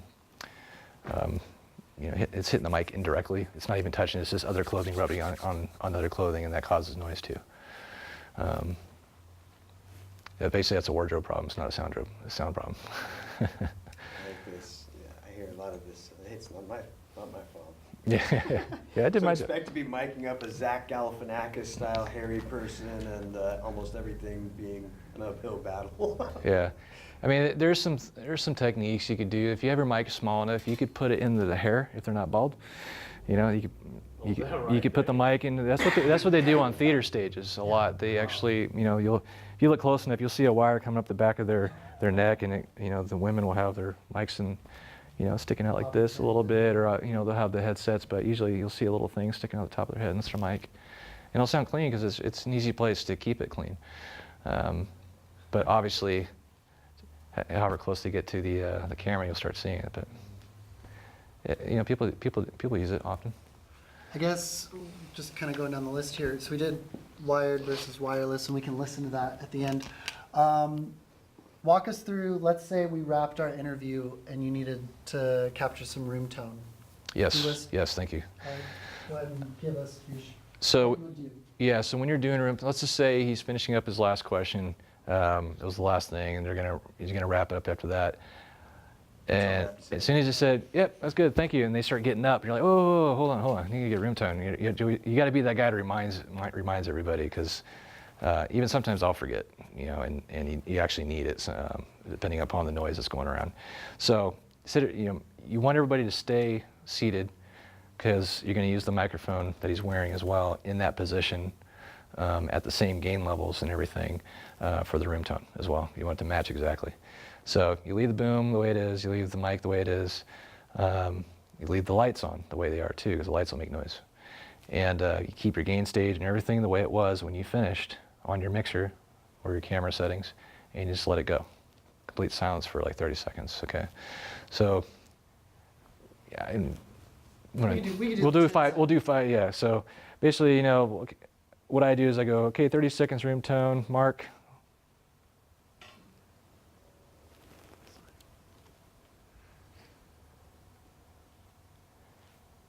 And let's pretend that's 30. And what you'll get, let's cut that. What you'll get is you'll hear, you know, the guy breathing probably, everyone, you know, on his mic, and sometimes the guy does this and he goes, oh, sorry, you know, forgot.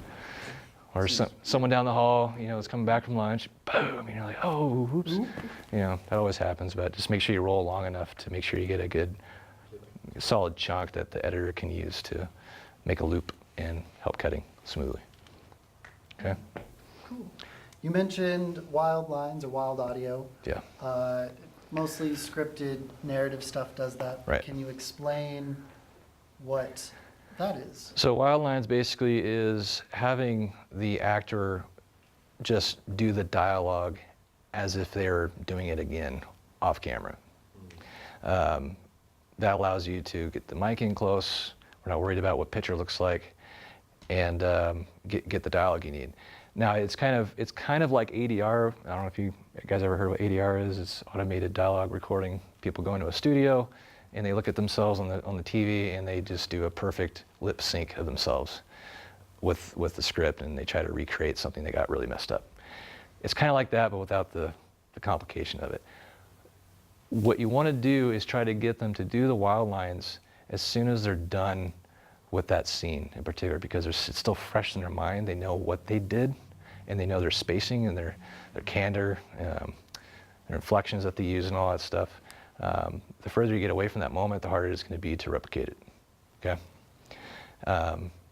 Anyhow, you could have the director with you, try to help them coach back into getting that same performance. Just record the lines a couple times, have them do it like 2 or 3 times, and cut.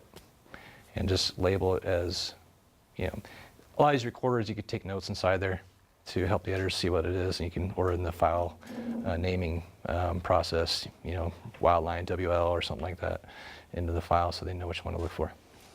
Cool. And we show you that stuff another time. But, is there any questions about that? Or? What was that? What was the other technique that they used that's like wild lines but then with sound? ADR? Is it called ADR? I remember there was a term for it where they recreate the sounds like the horse running. Oh, Foley. That'd be Foley, yeah. Foley, is that what it's called? Yeah. So that's basically like a big sound stage. They call it, the pit. And there's this, it's just a room. It looks like hoarders, of old stuff. And they got, pits of different kinds of gravel and concrete and grass or whatnot. And they're watching the movie up there, and they have a certain section that they're trying to recreate. And you see a guy in there just, dancing around doing stuff, playing with things or throwing stuff around the room, making crashes, whatever it takes to make the noise. Have you ever done any Foley work? A little bit. When I was working in LA, I did a lot of deliveries to sound stages, and one of them was an ADR stage, and every once in a while I'd hang around and watch them, or be in there in the pit with them, and it's funny how much crap is in these things. It's like an antique store that you can mess up. It's just full of stuff. Yeah. Cool.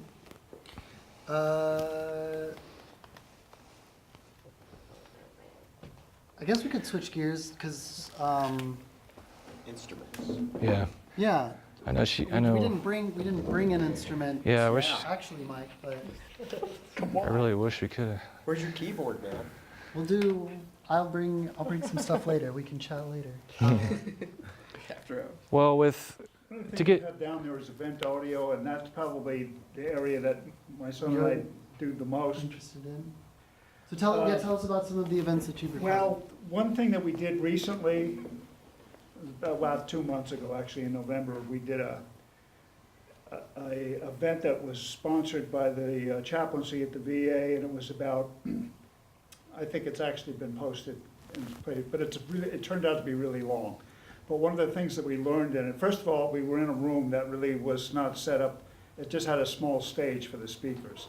So it was kind of, you know, it wasn't designed to be an auditorium. It was an extra use room. Secondly, we really didn't know exactly, you know, we had 2 cameras set up. I had a camera, he had a camera. But after the event itself, which went on for quite a bit of period of time, it was about moral injury that is faced by soldiers who have gone through combat and how it affects them, gives them PTSD and a whole host of other problems that he had mentioned earlier. The first speaker was one that has actually experienced that because he was a soldier. The second speaker was more clinical. He was a staff physician at the VA. So he tended to be. You got away from the microphone quite Yeah, frequently. What was the setup on the stage? Was it like a podium with? Yeah, it was a small podium, but. Small PA system. It was a small stage. The mic was attached to the podium, I mean? What I'm trying to get to is, could we have been better prepared with other equipment, for instance? I had to, at the end of the program, there was a Q&A, which I didn't know was, but there were people shouting back and forth from the stage to the audience, and I'm trying to move my camera into position, but we certainly didn't get good sound from that. If there was a piece of equipment that I could have anticipated having, maybe a shotgun mic that was more directional and could catch a speaker in the audience, that would have been preferable. Gee, Or one is, possible get into their PA system if it is possible, or it kind of, in a scenario like that, is you want someone that can hand off a wireless or a handheld to someone. yeah. You know, that'd be the But best we thing. have one coming up, which is going to be actually just later this week. Yeah, we got the press that's going to be there. And so we gotta- it's going to involve the graduates from the first Veterans Treatment Corps. This is the inaugural graduation ceremony, and there are 4 people that are going to be, you know, honored. But there are also going to be speakers there. The same speaker, as a matter of fact, Jerry Dyer will be there. Okay, so this there will be some people, instrumental people there, plus there will, probably the local press will be there too. But of course, we want to do it for CMAC, and one of my problems is I'm part of the talent, actually, because I'm a mentor in the group, so I'm going to be involved in the production itself. I can't really aid him too much in the camera work, but I could probably recruit somebody as far as help on interviews afterwards and things like that. So this is great. Yeah, this is a shoot that you haven't done yet. Yeah. So you can still anticipate and find things out. So this is another event. It's happening. You said at the end of this Okay, week. it's going to be in the, I haven't been there in a long time, but in the BF Sisk courthouse, there's a jury selection room, and that's where it's going to be held. Okay, so you know the I know it's going to be location. held, and I know that the lighting is pretty decent. The court system has their own public relations people who I've been in touch with, the media people, Okay. and they're very helpful. Have you found out what the house sound is going to be? Are they going to have their own? There is a microphone at a podium, I do know that. If press is coming, do you know if they're going to bring a breakout? Like a press box for you to plug in from? I don't know. Probably don't count on it, that's for sure. It's a one-shot event, so, you know, it's probably not, we're gonna try to get there early, obviously, so we can have time to set up and everything, but Yeah, so if there's a microphone, if there's a podium, I would try to ask and see can I put my own microphone on that podium? exactly. If not, can I get a feed from the microphone on the podium? Or In which case, it might be good for us to check out one of those. a CMAC handheld microphone? Yeah. So yeah, those would be some of the first questions I would ask. And then, like you mentioned, for the previous event, you said there was a Q&A and you didn't really know that the Q&A was going to happen? Well, I didn't know it was gonna happen, but on the other hand, if there had been a better way to capture the audio from the speakers who talk from the audience. So- You know, there was yeah, the something- people asking the questions. Yeah, but Okay. do you know the rundown for this upcoming event? Do you know how? It's gonna be more organized, because I do know this much, they want the whole thing to run for 1 hour, Yeah. okay? Start to finish. There's gonna be there's gonna be a keynote speaker. The 4 people who are graduating are probably gonna be given a chance to speak themselves. And I know that the guy that I work under, he wants everybody to keep their time down to a certain period so that we don't have to deal with time overlapses. But I haven't been inside this venue, that's part of the problem, but it's not that far away, and I'm gonna Yeah. come and get the equipment before I go over there. It's 3 o'clock in the afternoon on Thursday is when the Cool. actual event starts. I would ask to see if there's, you know, a guy doing this, taking care of any kind of, you know, sound amplification for whoever's speaking. Try to. If he's got a board that's got that you can feed something off of, I'm sure he's gonna be handing wireless stuff off and have that stuff kind of already set up. You could feed off of him, and plug in from an output off his board and have everything for your camera. Wouldn't that be nice?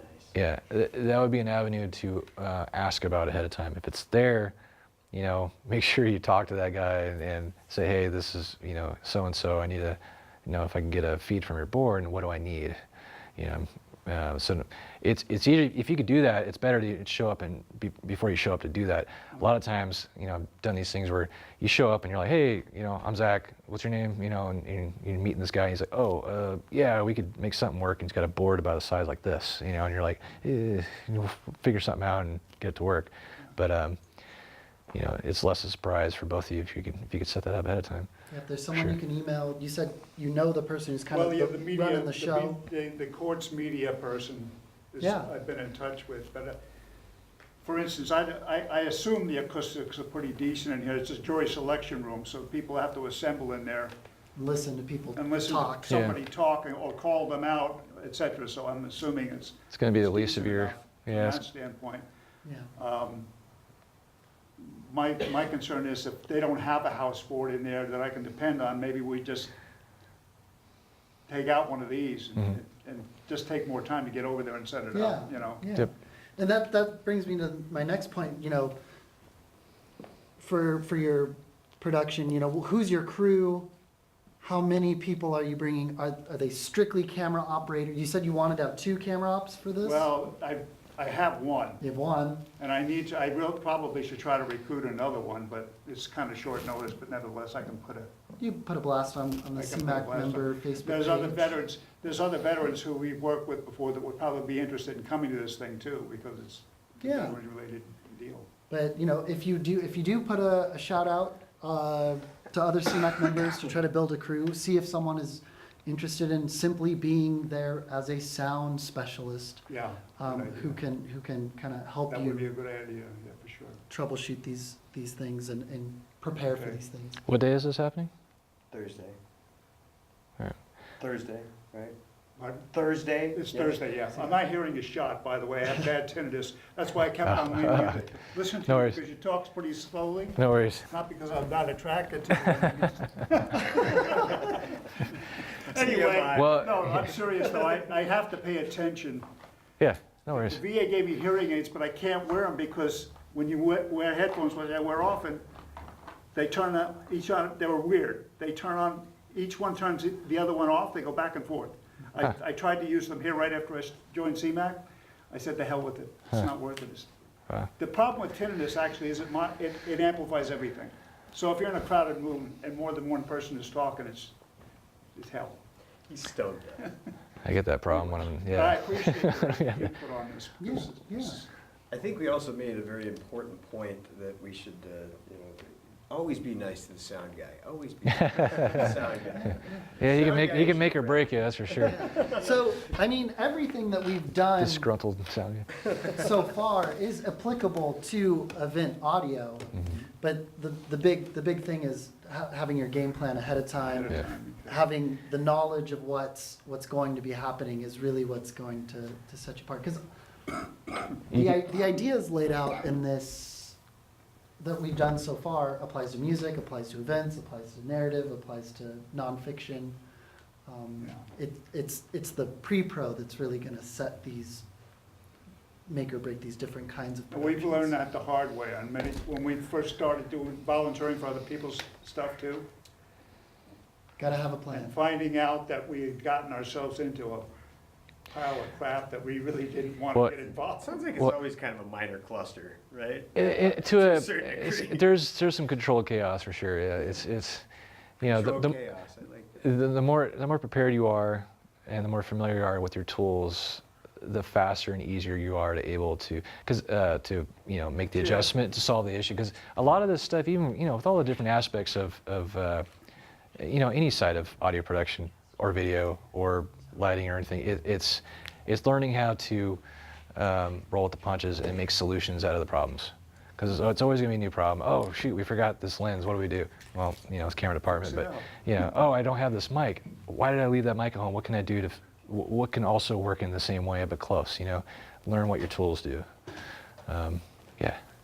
This is maybe a little different. Myself and other people are shooting with digital SLRs, Mm-hmm. which don't have all of the sound capabilities on them that, like the video cameras do. Yep. What can we do to help us get some better sound? Into the camera? Yes. Okay. There are ways, but I would recommend if you are shooting on a DSLR type deal, to try to at least borrow one of these external recorders to have your sound go to. We didn't show it here, but how I mentioned, you can take your output of the mixer and run it into your, so it's going to fall off. You can run it to your camera so that it's also at the camera as well as the recorder. You could do that on your DSLR, but you just got to have the right cabling and know what you're doing, because let's just take like a 5D for example. I don't know what camera are you using? I got a basic Rebel T6 high.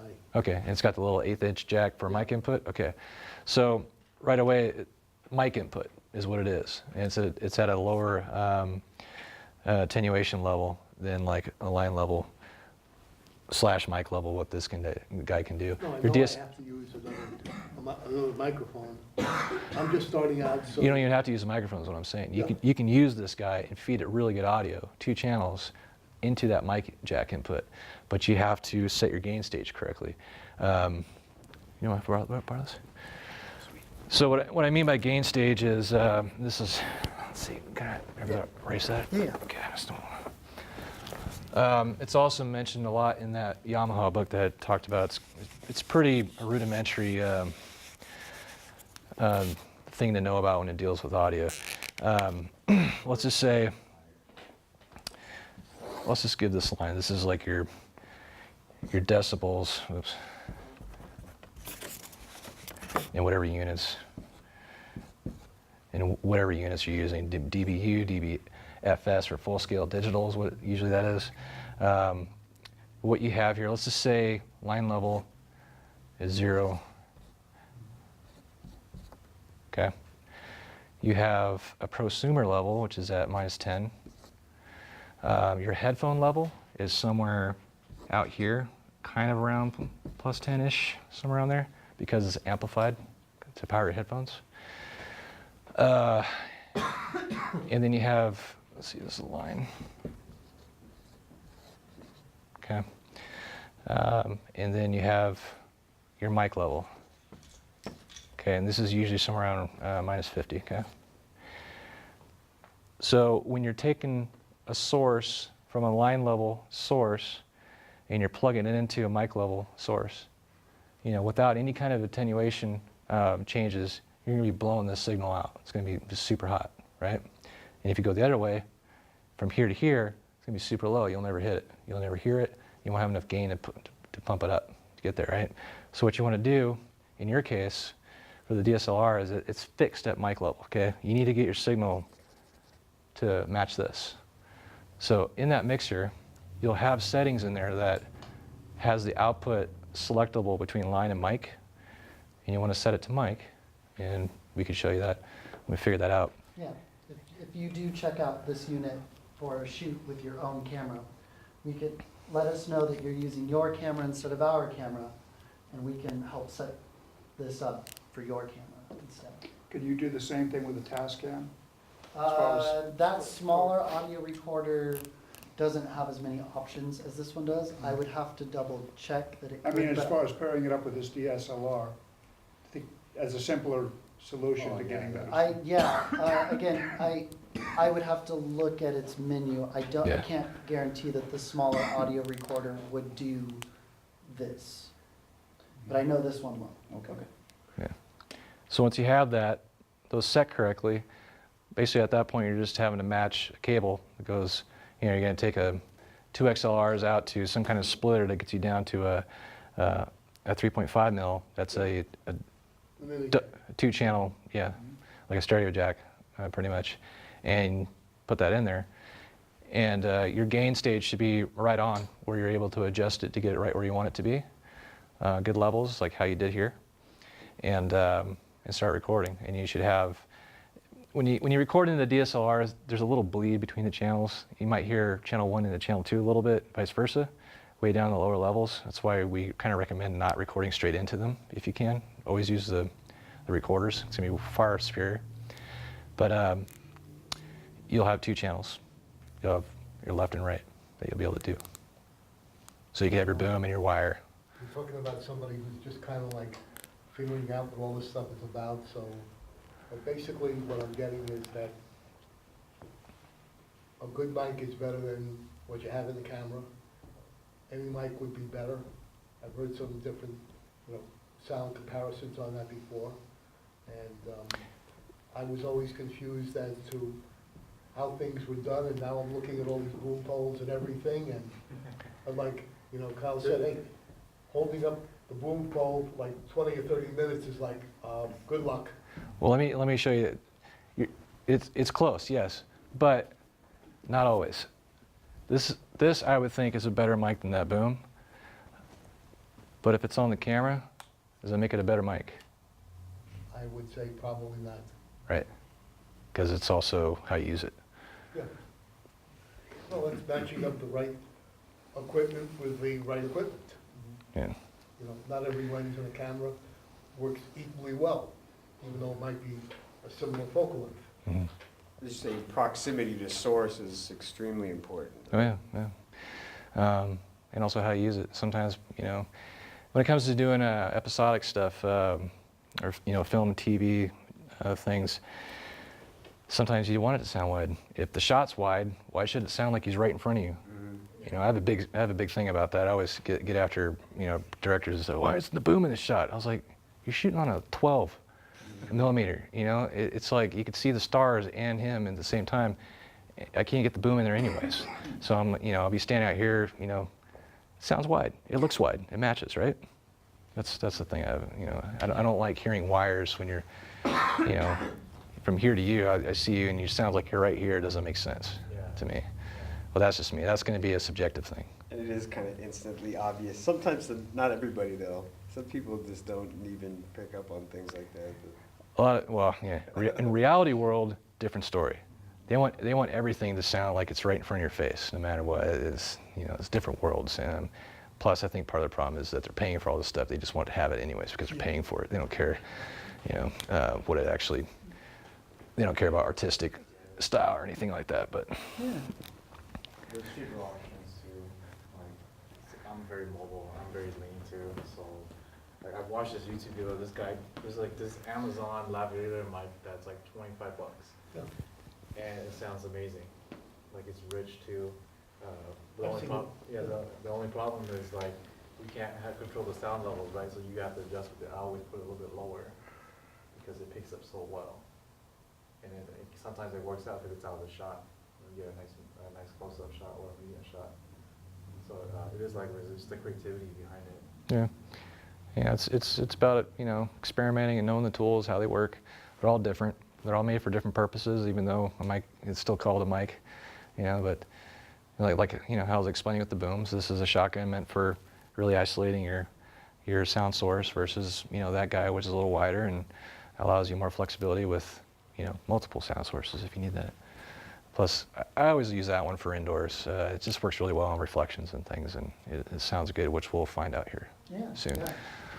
Before we go and listen to the sound files that we recorded, I think the only thing we really haven't covered is miking instruments. Yeah. And Anybody have any questions about this at all before I get rid of it? the different levels from your different sources of audio. This is a really common thing you'll run into a lot. I just had this problem yesterday when I was doing something at the Capitol building yesterday, and I had to plug into the sound guy on site because it was a podium speech, and they didn't tell me that ahead of time, but luckily I had a way to plug into his board. And then I come back, and the NPR lady unplugs me and puts in her stuff. It's her little handheld recorder. And I'm like, oh man, like I lost my position, I guess. I'm trying to be a little smart ass on the side. I guess I lost my place. I walk back, I'm like, anyhow, so I work it out to where, all right, I'm gonna have to daisy chain to me and then control for her because she has a little handheld recorder, has no outputs at all. So I had to go through me to her. She gets a recorder and it's all set up differently because she's used to, unplugging her, other people apparently and doing her own thing. And she's set up to, get something, down here. Her inputs were all set up on mic, and mine's always line, because that's the most common thing you'll ever run into is line level stuff usually when you're outputting things to other devices. And I was like, okay, let me see your thing. And she's like, well, I think I got it. And she, fiddling with it for about 10 minutes. It's getting close to time. I was like, here, let me help you. And she just had it all backwards because she didn't understand this. She kept trying to get this to work with this level. So I set all this up, and then it was fine. But knowing this is, or understanding this at least, is important. You'll come across this quite often. But gain staging. Yeah, I have some experience in miking instruments, and it sounds like you do too. So I just wanted to talk more about, at the very beginning, you mentioned the difference between dynamic and condenser microphones.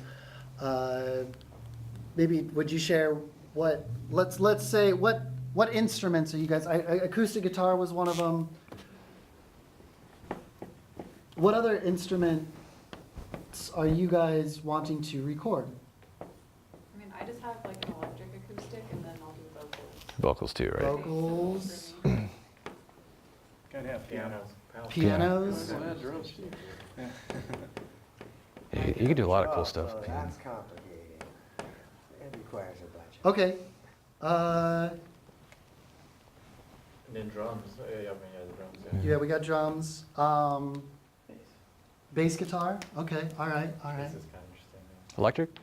Acoustic? Electric? Baritone saxophone. I mean, we can talk about it. Timpani. A gong. How about a whole symphony? I can help you there too. I got this. That's it. Well, that's just a stereo Yeah. mic in the middle of the. You ever heard of a device called a decatree? A decatry. Decatree. It's 10 trees. it's a big, basically kind of a C-stand, I guess. It's like a tree branch. You got, I think it was 3 mics, and they're all omnidirectional, I guess. And it's just in a big array like this. You'll be like a cross pretty much. And it sits out over the top of the orchestra, and it kind of gives you your whole perspective in a way. It grabs all the different quadrants of it, but then you want your individual sections mic'd too, obviously. But that gives it that room sound, that nice ambience type thing. But if you ever see like a BTS movie of the symphony doing their thing, like a Hans Zimmer, doing its thing, you'll see this big tower and mics sticking up in the air, and that's the Decatree, DCA. Sounds expensive. Yeah. Oh yeah. Oh, yeah. Okay, so you mentioned your acoustic guitar is also electric, so it does have like a 1/4-inch jack. Yeah. Cool. Do you do much recording of that?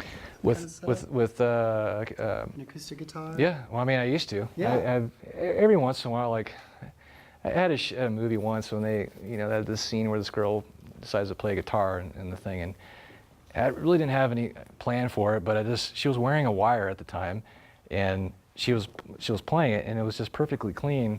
I was like, this sounds really good. You could hear her slapping it and everything, and it sounded really. I was like, I should have used a wire before, I guess. That's kind of weird. Put a lav on the. Yeah, but when I was doing music recordings and stuff, a totally different approach. There's so many ways to do things, but I always used I'd go for a large frame diaphragm, the 1-inch guys and above. Have it angled where it's kind of pointed into the guitar base on the inside, where it's kind of out and pointed in, so you're picking up within the guitar. And then I always put another one, a smaller one, aimed right at the 12th fret, and it had a different harmonic. You know, that's where you do all your taps and stuff when you're playing it. That's where the natural harmonics usually naturally are at the 12th fret. So it has a different tone up there, and it's kind of cool to mix those two together sometimes. But Yeah, I agree. I would do small diaphragm condenser or a shotgun mic, either at the 12th fret or right where the neck of the guitar meets the body, especially on an acoustic guitar. which is usually the 12th fret, yeah. Yeah, depending on if it's got a cutaway or Right. not. Yeah. Classical would be. Yeah, and then yes, a large diaphragm microphone condenser, which we have here. We could show you. You guys have a Close- U87 here, don't you? In Neumann? Upstairs in the vocal booth. Yeah. Yeah, and then we have AKG C414s. Okay, yeah. Yeah. Those are good too. Um, Even for overheads. Yeah, and then I don't always do this, but I sometimes do also plug in the 1/4 inch. Some of these audio recorders, including the one we were just using today, has a hybrid plug where it will accept both an XLR 3-pin cable and also the 1/4 inch cable. And I don't always use that in the final mix, but it's nice to have. That would be for a guitar that's got a built-in pickup. Yeah. So in my final mix, I typically rely on this small. I like the small diaphragm microphone on the fretboard. I kind of put that one as like my primary sound, and then mix in a little bit of the large diaphragm condenser at the sound hole. I feel like that sometimes is too airy, that mic, so I don't always use that one primarily, or prominent in the mix. And then sometimes, especially if the pickup or sometimes in some acoustic guitars, it's actually a microphone too. If it has a very unique characteristic, blending some of that into the recording as well. Yeah, next time we do this, or if you just want to chat, bring a guitar in and we can do a setup and see what you like. And really, it's a lot of the music stuff. It's to taste. Yeah. There's no. For when you start wanting to record your stuff, try out a battery day. Try out a U47. It's a Neumann, really nice mic, very nice mic. Great for vocals. It's like a staple for vocals for what you're looking for. Works really well on acoustic stuff too. Start with that guy, see what you think. Yeah. Yeah.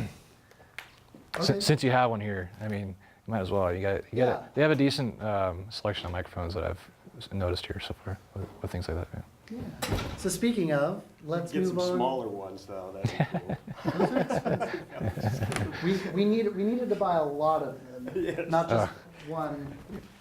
Go ahead. I'm going to show them the other. Yeah. Okay. So, my arsenal of wire. We pass this around. This is one of my smallest mics. That gets me out a lot of jams. So yeah, if you were just recording a singer or or I guess isolated ADR style vocals, Mm-hmm. what would you? Probably go right to the U87. Yeah. Yeah, large diaphragm. Start there. When it vocals, I know we're talking about music here right now, but when it comes to ADR stuff or even the wildline things that we talked about, let's just say that you couldn't get to it at that point and you had to come back to it later to get these things. ADR is usually done way in the past or way past shooting usually, except for some reality shows, they do it there on the spot.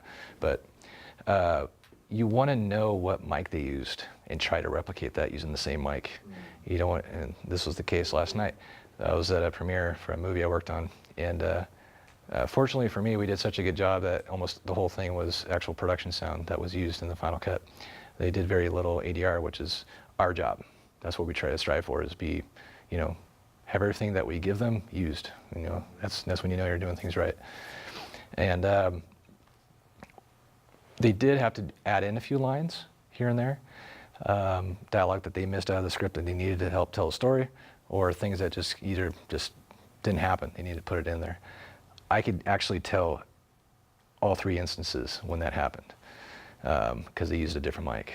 Even though I put in my notes and all the stuff that I did to say, hey, this is the mic I used for that, I guess they couldn't get the same microphone, and they decided, or they didn't think about it, and they said, yeah, just use that, be good, just stand right here and be fine, you know. But I guess to a trained ear you could tell, but Yeah. it's something to consider. Try to go for that same mic. Yeah. So if you had no preference, or you were recording music, you would go for a large diaphragm condenser. How about mic placement, or what are we singing? Are we singing? We talking? Sure. Let's say singing. Yeah. It's going to be, that's always hard. Vocals are hard because, you know, they can go from soft to loud, screaming, you know, rock stuff to vocal, you know, I don't know. It could be whatever, you know what I'm talking about. Same thing can happen when you're doing, you know, scripted stuff. They can go from soft to screaming on you, and you gotta, it's going to be a proximity deal that we talked about earlier, you know. Or have a microphone able to handle that, or you're gain staging, or you have enough gain or headroom to be able to allow that difference. It's a challenge, but yeah, I mean, I guess it depends, but I would just start, you know, good maybe 2-3 feet away and Direct at those. yeah, I've always just done it direct on, and you know, you get your pop filters or whatever to help the plosives, and so they don't pop the mic. You know, the U87 has the classic pencil technique where you rubber band it to the front of the mic. That actually kind of works. It's kind of funny. Yeah, one. Yeah, we did it because I was in a recording workshop long ago when I was at Fresno State, and we just had this huge arsenal of very expensive microphones, and the only thing we didn't have one day was a pop filter, and we're like, well, let's do the old, you know, pencil thing and see if it works, and it did. It was kind of Can you funny. explain that to them? Yeah, so here, I'll draw this real quick. Yeah, so you got your microphone pretty much, you know, it's plugged in, and your diaphragm's kind of like this, and It's got its own little filter. or whatnot, and you know, it's on a cradle. It's basically in front of you. You know, this is my lame drawing here, but instead of having, you know, the pop filter in front of it, which is basically like pantyhose, basically, you know, it's just kind of, it sits in front of the mic, and when you have plosives or P's pops, you know, the air that comes out of your mouth will hit the mic and kind of distort a little bit. You don't want that.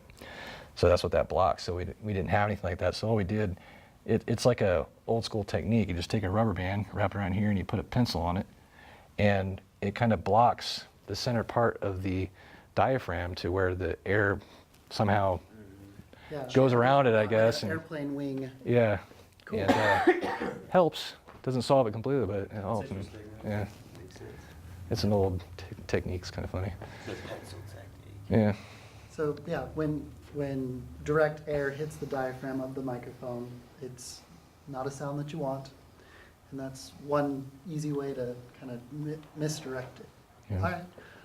Yeah, I agree. I normally do vocals with a large diaphragm condenser.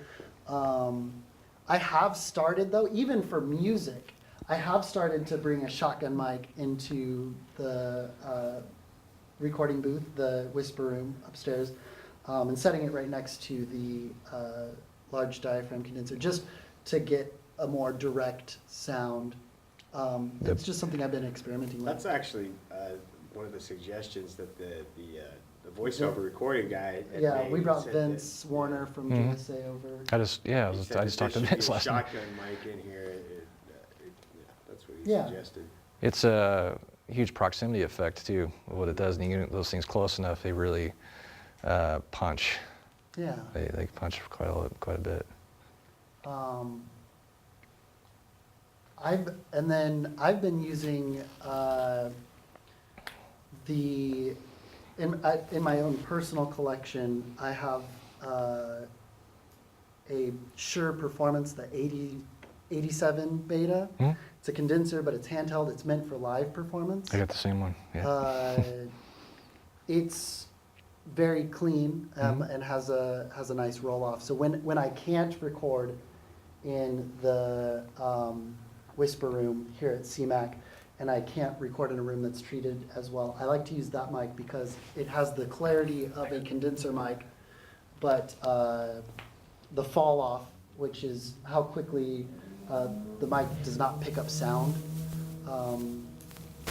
more of like a dynamic mic. Yeah. So I've been really enjoying that mic. I'm trying to get Brian to get a couple of those mics for CMAC. Yeah. Yeah. Yeah, they call it the off-axis rejection. Basically, every microphone except for an Omni has it. Omnidirectional is that picks up 360, but what they call like the interference tube on a shotgun. This would be on axis of him, and everything out here would be off axis. So you're not picking up as much directionally, and you can hear the difference. If you do that experiment with just listening to what you're aiming at and just talk to it and do this, you could totally, see what that microphone does off and on axis. Yeah. You see Reggie watch you do it. Oh yeah, he'll pull the mic away and yeah. Yeah, it's pretty amazing what you can do if you get that technique. Yeah, yeah. All right. Have you recorded many pianos in your? Yeah, it was actually at that recording class. We had these nice Neumanns. It was, God, I forgot the model number of these things. They were nice.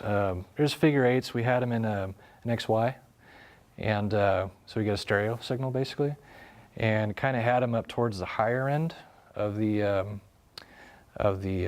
keys, because if you have them too far down at the end, you're getting a lot of low end. It kind of almost overrides everything. So you kind of, a little bit, maybe a step to the right on the halfway up the piano. We have this XY like that, and you're getting a stereo recording. And you basically, you have it depends what kind of piano you have. If you get the lid open, obviously, and if it's like a grand piano, I guess I'm talking about. Yeah. If you're able to record on a grand piano, you would get inside the lid, get down maybe a foot away from the strings, or the mallets actually hit the strings, and you're kind of a little bit up past center. Worked really good. That's where I always ended up sticking mine. But Yeah, here at CMAC we do have a very nice pair of stereo microphones that you can do in an XY pattern. They mount onto the same mic stand, and then you can turn them inward so they cross. That's the X, or outward, and that's the Y pattern. But typically, depending on the distance from your source, you would decide whether you needed X to cross or Y to be open. Yeah, yeah, I agree. That's how I mic'd a grand piano, stereo pair. Yeah, a little bit on the higher end because the deeper the notes. If you think of like sound vibration, those deeper notes have a longer vibration, can go further than the higher notes, right? Yeah. Am I saying? they travel through things, so I always hear the booming car, the boom cars, a lot of the bass, you can hear them through walls. It's a much stronger wave, can penetrate stuff, and you don't hear the highs as much because they're shorter and faster, and they get absorbed easier. Yeah. Just acoustics 101, I guess. But, Read the book. yeah. Yeah. But then because, it's like thunder too, you always hear the boom after the crack, because, sound waves in the higher end travel faster, at least in this part of the atmosphere. Yeah. But, As far as stereo pair, that's a specific type of mics, right? A stereo pair could be a small diaphragm condenser or a large diaphragm condenser. And in this case, I'm referring to a large diaphragm condenser, similar to a vocal mic that you've seen in our audio booth, our whisper room. Were you referring to a large diaphragm or a smaller? yeah, we had a large, I forget the model number. It was nice, but it was just large. But you could do it with any mic, preferably you want to get what they call a match pair. It's basically like kind of two that are built almost at the same time, and they have the very, very similar characteristics physically, so they can sound the same. And I think they actually, they measure them before they actually, send them out. They call them a match pair. Yeah, it'll give you a graph and kind of shows you all that stuff if you're that geeky about it. But you could take two of the same microphone basically and do all kinds of different techniques and get your stereo. Yeah. How about what's your experience in recording drums? Drums, all kinds of fun stuff. That could be a 3-hour talk Yeah. on its own. God, how many piece drum set? Geez. You know, it just goes on forever. Here at CMAC, we do have a drum set kit in our studio closet of microphones. It has 2 overheads, so again, a stereo pair to sit above the drum set. 3 small dynamic mics for typically miking snare, tom, and tom, or some sort of combination of that. And then a large diaphragm dynamic for the kick drum. Yeah. My main tip for miking drums, and Zach brought it up when we were recording the interview with 2 mics, is the phasing thing, because you do have a lot of mics recording some overlapping signals. Typically what's recommended is, especially with your overhead mics, the loudest part of the drum set that the overhead mics are recording is typically the snare drum. And I usually try to, either with just some string or a tape measure, I try to measure and make sure both of my overhead mics, my stereo pair overhead mics, are an equal distance from the snare drum to minimize an out of phase. You know, when the drummer hits the snare drum, the sound meets both of those mics at the same time. Otherwise, a lot of the rest of it's to taste. That's the only like rule of thumb that I've ever taken into consideration when recording drums. I guess just staple, you could think of like, you know, 2 overheads spaced correctly, you know, X, Y, or A, B, whatever you want to do. 57, SM57 on the snare, a good kick. Just go with that. Yeah. And everything else, you know, is you can fill in the rest with toms and all that stuff too, if you want to get that, you know. The overheads do collect Yeah. pretty much everything but the kick. Yeah. Like if you're doing live sound, like a, you know, small venue or something, those would be the main things. Make sure they can hear a snare and a good kick. And you don't even need overheads in a small venue. I mean, Yeah. unless you're recording, like you want to record a band, then maybe, yeah. Cool. Yeah. So phasing for the snare drums, just my big tip, and then yeah. I think it's a 3-to-1 rule. Can you explain that? If I can remember it, it's basically a ratio. It's like for every foot above your source, you want your second mic to be 3 feet apart. Spaced, yeah. Spaced. Like making a triangle. Yeah. So every foot, you know, from the source of one mic, you want your second mic to be 3 feet, you know, in that ratio. So if it'd be 2 to 9 or 2 to 6. It's a good Nazi ratio. Yeah, it's just because the way the sound travels and the timing it takes to get from here to there. You didn't think you'd be doing geometry when you came in here, did you? Or you just make yourself easy and just do an X, Y at one point.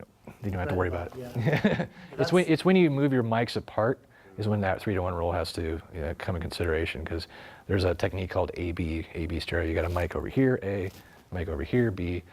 You put your 3-to-1 rule in effect, and as long as it's perfect, you'll have good stereo that way too. Bass guitar, do you do?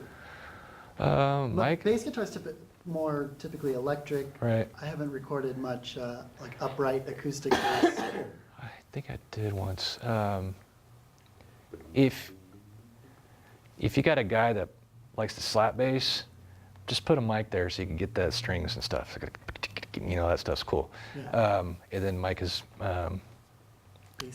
his bass amp, and I've actually used a kick drum mic for the bass cabinets usually, because it's kind of the same frequency range-ish, and it's it could take the SPL as well, which is a nice thing to have, and it's usually a larger diaphragm dynamic mic, and so you get a little more low end out of it. Yeah, I mic the bass amp the same way, but I've recently been using a DI, direct injection. Yeah, DI too. That's cool. Box to pull an original signal right from the bass guitar into the recording, as well as miking the bass cab. Sometimes the DI actually ends up sounding better. Just because it's clean, you're not dealing with an amplifier or anything like that. Yeah. Pulling directly from the instrument? Yeah, the 1/4-inch cable from the instrument and getting a clean recording of that. And that's just because in some bass players, like really like, my bass amp is part of my sound and really making that. But for the most flexibility in post-production, and like amp modeling has gotten so good now that, yeah, pulling a DI as well, and then like you can pretty much every major bass amp has like a computer model of it, so you can recreate it and then EQ it separately. But yeah, a large diaphragm dynamic mic. You could do that also with any amplified guitar, Yeah. violin, whatever. You could. Yeah. And then your mic placement on the speaker, how close you are to it. Again, that proximity effect matters, or makes a difference. And then whether you're on the center of the speaker cone or more on the edge, you'll have different tonal recording. So again, I kind of just do it to taste in the moment. Like have headphones on and move the mic around and just kind of let the person Saying play. it's like cooking. Oh yeah. Depending upon how much salt or pepper or spices you like, everything's different, and it's not a question of right or wrong, it's what you like. Yeah, just call it art. Yeah. Yeah, then no one can give you crap about it. You just call it art. I totally meant to do that. No, I was wanting that sound. Yeah. I like it muddy. Horns. Have you recorded brass or woodwinds? Not a whole lot. If anything, I just did something over the top or was a clip-on thing. Yeah. Yeah, I brought that to I always think of the first time I saw Vampire Weekend on Saturday Night Live, and they've got that baby, right on time. I mean, it's that big baritone sax that just jams in there. And but then they've got the real high horns that go at the same time. Yeah. For live situations, yeah, it's typically that clip-on mic, and it's typically a condenser, right? I think so. Because I've seen they need power typically, and they go right down the barrel of the horn. I would say though for woodwinds, and if it's more of like a controlled studio recording, a 57, a small dynamic mic. I kind of for woodwinds, I kind of put it between, especially saxophone. I like to get the sound of them clacking their what are those? Yeah, what are those? Keys, yeah. Yeah, So I kind of put it, most saxophones, the bell comes back up. So I kind of point it just above the bell and a little bit I at think the that's exactly how finger. they had it set up, and it The also keys. because it's also a huge instrument too. And there's the movement, and so you probably can't count on them staying in place or But yeah, consistent. brass, like trumpet, trombone, you're usually pointing it right down the barrel, the bell, with the dynamic mic, like we have the 57 here. Yeah. Yeah, I mean, I got a 57 still. I use it every once in a while for even what I do with production. So I'll use it for, hammering nails or something. High SPL, high Yeah. pressure situations. Yeah. Cool. I hope that, I know we didn't have any of these instruments here. This was all kind of just what we do in those situations, but I hope that was helpful. And if you have certain scenarios and you're able to bring an instrument in, email me. I'd be happy to pull out some microphones and do some tests with you before you actually jump into production. Cool. Yeah. So the last thing, unless there were any other questions that popped into your head, we'd be happy to answer.